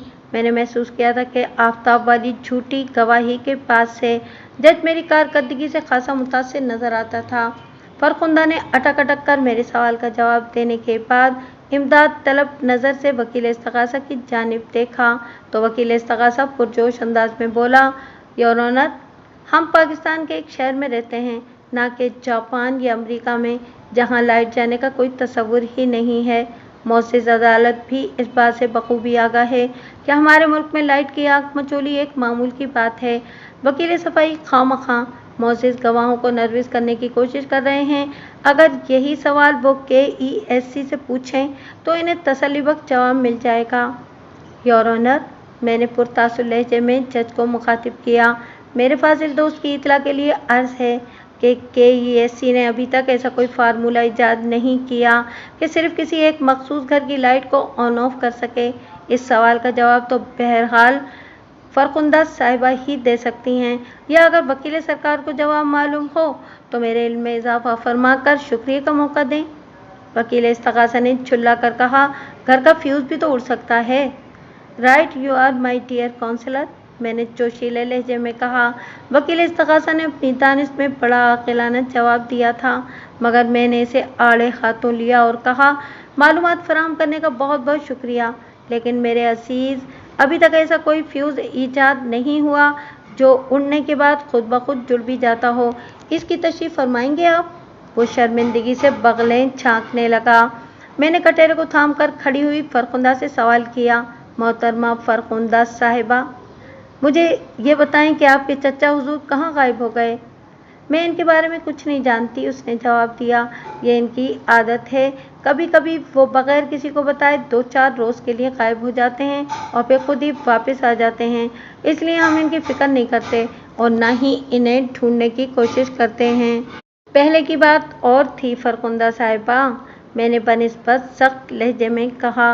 मोअज़्ज़िज़ अदालत ने इन्हें पाबंद किया था कि वो अपनी मर्ज़ी से अपने इलाके से बाहर नहीं जाएंगे। मैं भला क्या कह सकती हूँ? वो आएंगे तो आप इनसे पूछिएगा। इनसे तो हम पूछ ही लेंगे। इनकी गिरफ्तारी के अहकामात जारी हो चुके हैं। मैंने इसकी आंखों में देखते हुए कहा, आप ये बताएं कि मुल्ज़िम उस्मानी साहब की क्या दुश्मनी है? मेरी किसी से कोई दुश्मनी नहीं है, वो जल्दी से बोली। ये शख्स मक्कार और धोखेबाज है। इसने मेरे शौहर को तबाह करने का फ़ैसला कर लिया था और मैं अपने शौहर को बचाना चाहती थी, लेकिन इस जालिम ने तो इनकी जान ही ले ली। मैंने पूछा, आपके पास इस बात का क्या सबूत है कि मुल्ज़िम आपके शौहर को तबाह करना चाहता था? मैंने महसूस किया था, वो ज़िद होकर बोली। मोहतरमा फरखुंदा जलीस, अदालत इंसानी जज्बात और एहसासात को नहीं मानती, वो ठोस सबूत मांगती है। आपके पास अपनी बात की सच्चाई के लिए कोई सबूत है? आप खामखा बात को लंबा कर रहे हैं। इन बातों का इस केस से क्या ताल्लुक़ है? मैंने मुतालिका सवाल किया। गवाह आफताब ने मोअज़्ज़िज़ अदालत को बयान दिया है कि आपने और आपके चचा ने इसे मसनूई बहरा बनने और हक़ाइक़ छुपाने पर मजबूर किया था। आपने ऐसा क्यों किया? आप अपनी औकात में रहें वकील साहब, वो फट पड़ी। और हाँ, अब मैं आपके किसी सवाल का जवाब नहीं दूंगी। माइंड योर लैंग्वेज प्लीज़, मैंने सख्त लहजे में कहा। आप इस वक्त अपने ड्राइंग रूम में नहीं, अदालत के कमरे में खड़ी हैं। जज ने इसे सर्जनिश करते हुए कहा, बीबी, अदालत के वक़ार का ख्याल रखो और वकील साहब जो पूछ रहे हैं इसका जवाब दो। फरखुंदा ने आक़िबत नाअंदेशी का मुज़ाहरा करते हुए कहा, मैं किसी सवाल का जवाब नहीं दूंगी, चाहे मुझे तौहीन अदालत के जुर्म में सज़ा हो जाए। फिर वो वहीं कटहरे में बैठकर रोने लगी। मैंने महसूस किया कि इसके आसाब जवाब दे गए थे। उसके शकस्ता आसाब की इमारत को मिसमार करने का ये मुनासिब तरीन मौका था। मैंने खकार कर गला साफ किया और रूए सुखन जज की जानिब मोड़ते हुए दलाइल देना शुरू कर दिए। मैंने फरखुंदा के रोने को मुतलिक नज़रअंदाज कर दिया था। जनाब अली, मेरा मुवक्किल बेगुनाह है, इसे एक साजिश के तहत फांसने की कोशिश की गई है। गवाहों के बयानात की रोशनी में और जिरा के नताइज से जो सूरत हाल सामने आई है, इससे ये बात साबित होती है कि इस केस में मकतूल की बेवा फरखुंदा और उसके चचा कलीमुद्दीन का किरदार इंतहाई मशकूक है। कातिल जो कोई भी है वो इन्हीं दोनों में से कोई एक है, क्योंकि वक़ूआ वाली रात बंगले में घर के अफराद के सिवा बाहर का कोई आदमी मौजूद नहीं था। वकील सरकार ने मुदाखलत की। मेरे फाजिल दोस्त, ये बात क्यों भूल रहे हैं कि इस रात मुलजिम जावेद उस्मानी भी वहाँ मौजूद था, जो ज़ाहिर है कि बाहर का आदमी था। फिर पोस्टमार्टम की रिपोर्ट से ये बात साबित हो जाती है कि मकतूल कत्ल मुलजिम के पिस्तौल ही से किया गया है। मुझे इस बात में कोई शक नहीं है कि कत्ल जावेद उस्मानी के पिस्तौल से हुआ है, मैंने दलाइल जारी रखते हुए कहा। लेकिन ये कत्ल जावेद उस्मानी ने नहीं बल्कि किसी और ने किया है। मुलजिम का महज पिस्तौल इस्तेमाल हुआ है। मैंने एक लम्हा तवक्कुफ करके वकील इस्तग़ासा से कहा, ये तो बिल्कुल ऐसी बात है कि एक गाड़ी जो आपकी मिल्कियत है, इसे कोई और शख्स ड्राइव करते हुए हादसा कर बैठता है। इस गाड़ी में आप मौजूद नहीं हैं। इस हादसे का जिम्मेदार आपको ठहराया जाए क्योंकि आप ही इस गाड़ी के मालिक हैं। तो क्या ये बात किसी भी तरह जायज़ होगी? कसूरवार वही शख्स होगा जिसके हाथों हादसा पेश आया हो, वकील इस्तग़ासा ने जवाब दिया। मैं भी इतनी देर से यही समझाने की कोशिश कर रहा हूँ, मैंने अपनी फाइलों पर हाथ मारते हुए कहा। फिर जज की जानिब मुड़ते हुए अपना बयान जारी रखा। योर ऑनर, गवाह कलीम के वारंट गिरफ्तारी जारी हो चुके हैं। वो जल्द कानून की गिरफ्त में आ जाएगा। मोअज़्ज़िज़, अदालत से मेरी इतनी सी दरख्वास्त है कि फरखुंदा साहिबा को शामिल तफ्तीश करके हवाला पुलिस किया जाए, क्योंकि इनकी ज़ात शक्कुक व शुबात की दबीस चादर में लिपटी हुई है। मुझे उम्मीद है कि महज एक रोज़ की पुलिस की मेहमान नवाजी इन्हें बहुत कुछ उगलने पर मजबूर कर देगी। ये शराफत से ज़बान खोलने वालों में से नहीं हैं। इस दौरान में फरखुंदा ने रोना बंद कर दिया था और उठकर खड़ी हो गई थी। मैंने जज से फरखुंदा को पुलिस के हवाले करने की जो दरख्वास्त की थी, इसे सुनकर फरखुंदा की रही सही हिम्मत भी जवाब दे गई थी। वो सरासीमा नज़रों से कभी मुझे और कभी जज को देख रही थी। इसके चेहरे पर छाई हुई फिक्र की घटा से अंदाज़ा होता था कि इस वक्त वो अपनी ज़िंदगी के मुश्किल तरीन लम्हात में से गुजर रही थी। अगर वो बेकसूर थी तो उसकी ये हालत क्या मायने रखती थी? उसने नहीफ आवाज़ में जज से दरख्वास्त की, जनाब आली, मैं चंद मिनट के लिए तन्हाई में आपसे कुछ ज़रूरी बातें करना चाहती हूँ। जज ने पुरइस्तफ़सार नज़र से मुझे देखा और फिर पूछा, बेग साहब, आपको कोई एतराज़ तो नहीं है? मुझे सख्त एतराज़ है योर ऑनर, मैंने ठोस लहजे में कहा। मैं दरअसल फरखुंदा को कोई मौका नहीं देना चाहता था। जाल में आए हुए शिकार को छोड़ देना दानिशमंदी नहीं होती। जनाब आली, ऐसी कौन सी ज़रूरी बात है जो ये आपके चैम्बर में करना चाहती हैं? हाज़रीन अदालत से क्या पर्दा? ये तो वो कमरा है जहाँ हुदूद के मुकदमात की समाअत भी होती है, लेकिन सारी कार्रवाई सबके सामने होती है। बीबी, तुम्हें जो कुछ कहना है सबके सामने कहो, जज ने हुक्म सादिर कर दिया। वो रुहासी आवाज़ में मुझसे मुखातिब हुई, बेग साहब, मैं मान गई कि आप बहुत होशियार और चालाक वकील हैं। आपने बड़ी खूबसूरती से मुझे कॉर्नर कर लिया है, मगर शायद आप इंसानों की मजबूरियों से वाकिफ़ नहीं हैं। इंसान पर कभी कभी ऐसा वक्त भी आ जाता है जब इसकी बका को ख़तरा लाहक हो जाता है, इसकी इज्जत और नेकनामी दांव पर लग जाती है और इसे अपने सामने मौत खड़ी नज़र आने लगती है। फिर वो इंतहाई कदम उठाने पर मजबूर हो जाता है और फिर वो कत्ल करने पर भी आमादा हो जाता है। मैंने चुपते हुए लहजे में कहा। मेरा ये वार वो बर्दाश्त न कर सकी। फरखुंदा ने अचानक चीखना शुरू कर दिया, मैं कातिल नहीं हूँ, मैंने किसी को कत्ल नहीं किया, मैं बेगुनाह हूँ, बेकसूर हूँ, असल कसूरवार कातिल कोई और है। मैं इससे ताउन करने पर मजबूर थी। उसने मेरी ज़िंदगी जहन्नम बनाकर रख दी थी। न जीना मेरे बस में था और न मरना मेरी दस्तरस में। वो खबीस मुझे ब्लैकमेल कर रहा था। उसने मेरी खुशियों भरी ज़िंदगी में अपनी साजिश का जहर घोल दिया था। मैं अब और बर्दाश्त नहीं कर सकती। क्या रिश्ते नाते इतनी मकरूह शक्ल भी इख्तियार कर सकते हैं कि? फिर वो वहीं कटहरे में गिरकर बेहोश हो गई। सूरत हाल अचानक एक ऐसे मोड़ पर आ गई थी कि अदालत में मौजूद हर शख्स शुजदर रह गया था। जज ने आर्जी तौर पर कार्रवाई रोक दी और उठकर अपने चैम्बर में चला गया। पुलिस की तहवील में फरखुंदा ने होश में आने के बाद जो इकबाली बयान दिया वो बड़ा लर्जा खेज था। उसने बताया कि दर हकीकत उसके शौहर ने उसे तलाक नहीं दी थी और न ही उसने अदालत से खुला हासिल किया था। खुला वाला किस्सा तो उसने अपनी पोजीशन साफ करने के लिए घड़ रखा था। उसका शौहर उसको छोड़कर ऐसा गया कि फिर पलटकर उसने खबर ही ना ली। जे गारमेंट्स में काम के दौरान में जलीस अहमद इस पर मेहरबान होने लगा तो उसने भी जलीस अहमद की हौसला अफजाई की, लेकिन इसे इस बात से बेखबर रखा कि वो पहले से शादीशुदा है। दरअसल वो अपने तय माजी को दफन कर चुकी थी और अब उसे कुरेदने का तसव्वुर भी नहीं कर सकती थी। इसे एहसास नहीं था कि वो नादानी में कितना बड़ा गुनाह करने जा रही थी। इसी दौरान में इसका रिश्ते का जच्चा वारिद हुआ। फरखुंदा ने उसकी बेरोजगारी पर तरस खाकर इसे जे गारमेंट्स में एक अच्छी मुलाजमत दिलवा दी। जलीस अहमद से शादी से पहले फरखुंदा ने अपने चचा कलीमुद्दीन से भी मशवरा किया। कलीमुद्दीन ने उसकी ख्वाहिश का एहतराम करते हुए फरखुंदा के इस फैसले को सराहा। चुनांचे फरखुंदा की शादी जलीस अहमद से हो गई। बादशाह कलीमुद्दीन भी इन्हीं के साथ रहने लगा।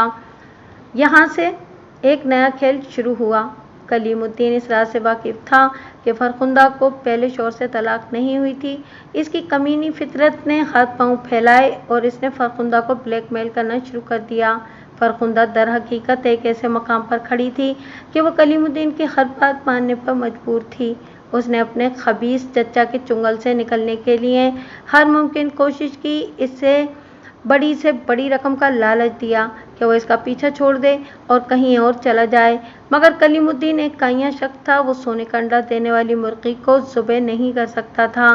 बिलाखिर फरखुंदा ने फैसला किया कि वो अपने शौहर के साथ किसी दूसरे मुल्क चली जाएगी। इस मकसद के लिए उसने अमली कोशिश भी शुरू कर दी थी, मगर कलीमुद्दीन को इस मंसूबे की भनक मिल गई और उसने जलीस अहमद के कत्ल का मंसूबा बना लिया। वो भी इस तरह कि इस कत्ल का इल्ज़ाम जलीस अहमद के पार्टनर जावेद उस्मानी के सर आए। कलीमुद्दीन ने फरखुंदा को इस सब के लिए किस तरह तैयार किया, ये एक तूलानी दास्तान है। फरखुंदा की एक ऐसी कमज़ोरी कलीमुद्दीन के हाथ में थी कि वो दम नहीं मार सकती थी। फरखुंदा की बेबसी का अंदाज़ा वही लोग लगा सकते हैं जो कभी किसी ब्लैकमेलर के हाथ ब्लैकमेलिंग के अजाब से गुजर चुके हों। वकूआ वाले रोज़ जब जावेद उस्मानी वहां पहुंचा तो कलीमुद्दीन ने उसकी गाड़ी के डैशबोर्ड से पिस्तौल निकाल लिया। उसे ये बात पहले से मालूम थी कि जावेद उस्मानी अपना पिस्तौल कहाँ रखता था। गाड़ी अगरचे लॉक थी, मगर ये कलीमुद्दीन के बाएं हाथ का खेल था। जावेद उस्मानी की एक आदत थी कि वो हमेशा खिड़कियों की जानिब वाले सोफे पर बैठता था। इसकी इस आदत से फ़ायदा उठाते हुए कलीमुद्दीन ने दिन ही में खिड़कियों को खोलकर पर्दा कुछ इस अंदाज में सरका दिया था कि अंदर से ये गड़बड़ महसूस नहीं की जा सकती थी, लेकिन इस मकाम से खिड़कियों के बाहर खड़े होकर बआसानी जलीस अहमद को निशाना बनाया जा सकता था। प्रोग्राम के मुताबिक कलीम अहमद ने जलीस अहमद को कत्ल किया। इसके साथ ही पहले से तैयार फरखुंदा ने मेन स्विच ऑफ कर दिया। वो मौसम सरमा की एक रात थी। फरखुंदा और कलीमुद्दीन ने दस्ताने पहन रखे थे, इसलिए पिस्तौल पर इनकी उंगलियों के निशान सख्त ना हो सके। जलीस अहमद को कत्ल करने के बाद कलीमुद्दीन ने पिस्तौल फरखुंदा को थमाया और खुद जाकर मेन स्विच ऑन कर दिया। फरखुंदा इस दौरान में चीखती हुई ड्राइंग रूम के दरवाजे की जानिब बढ़ चुकी थी। जावेद उस्मानी पर नज़र पड़ते ही वो इससे चिमट गई और ज़ोर ज़ोर से चिल्लाना शुरू कर दिया। जावेद उस्मानी पहले ही बहुत बौखलाया हुआ था। इस मौके से फ़ायदा उठाते हुए फरखुंदा ने कमाल होशियारी से पिस्तौल जावेद उस्मानी के कोट की जेब में डाल दिया। इसके बाद जो कुछ हुआ वो सब वैसे ही था जैसे कि पहले बताया जा चुका है। पुलिस की आमद से पहले ही इन दोनों चचा भतीजी ने अपने मुलाजिम आफ्ताब को अपनी मर्जी का बयान देने के लिए हिदायत कर दी थी। वो इनके ईमा पर हक नमक अदा करते हुए मसनूई बहरा बन गया। 4 रोज़ बाद पुलिस ने कलीमुद्दीन को भी गिरफ्तार कर लिया। वो बहुत होशियार आदमी था। जब उसे पता चला कि फरखुंदा सारा कच्चा छट्टा खोल चुकी है तो उसने पुलिस की मार से बचने के लिए एक वालिद जुर्म कर लिया। आइंदा पेशी पर जज ने पुलिस को नया चालान पेश करने की हिदायत की और मेरे मुवक्किल जावेद उस्मानी की दरख्वास्त ज़मानत मंजूर कर ली। 2 पेशियों के बाद जज ने जावेद उस्मानी को बाइज्जत बरी कर दिया। कलीमुद्दीन कत्ले अमद और फरखुंदा आनत जुर्मों शौहर की मौजूदगी में दूसरी शादी करने के जुर्म में जेल काट रहे हैं। जब इंसान के दिल में कचरा भर जाए तो फिर उसकी आंखों पर पर्दा पड़ जाता है और चेहरे पर नकाब चढ़ जाती है, फिर उसकी कोई पहचान नहीं रहती।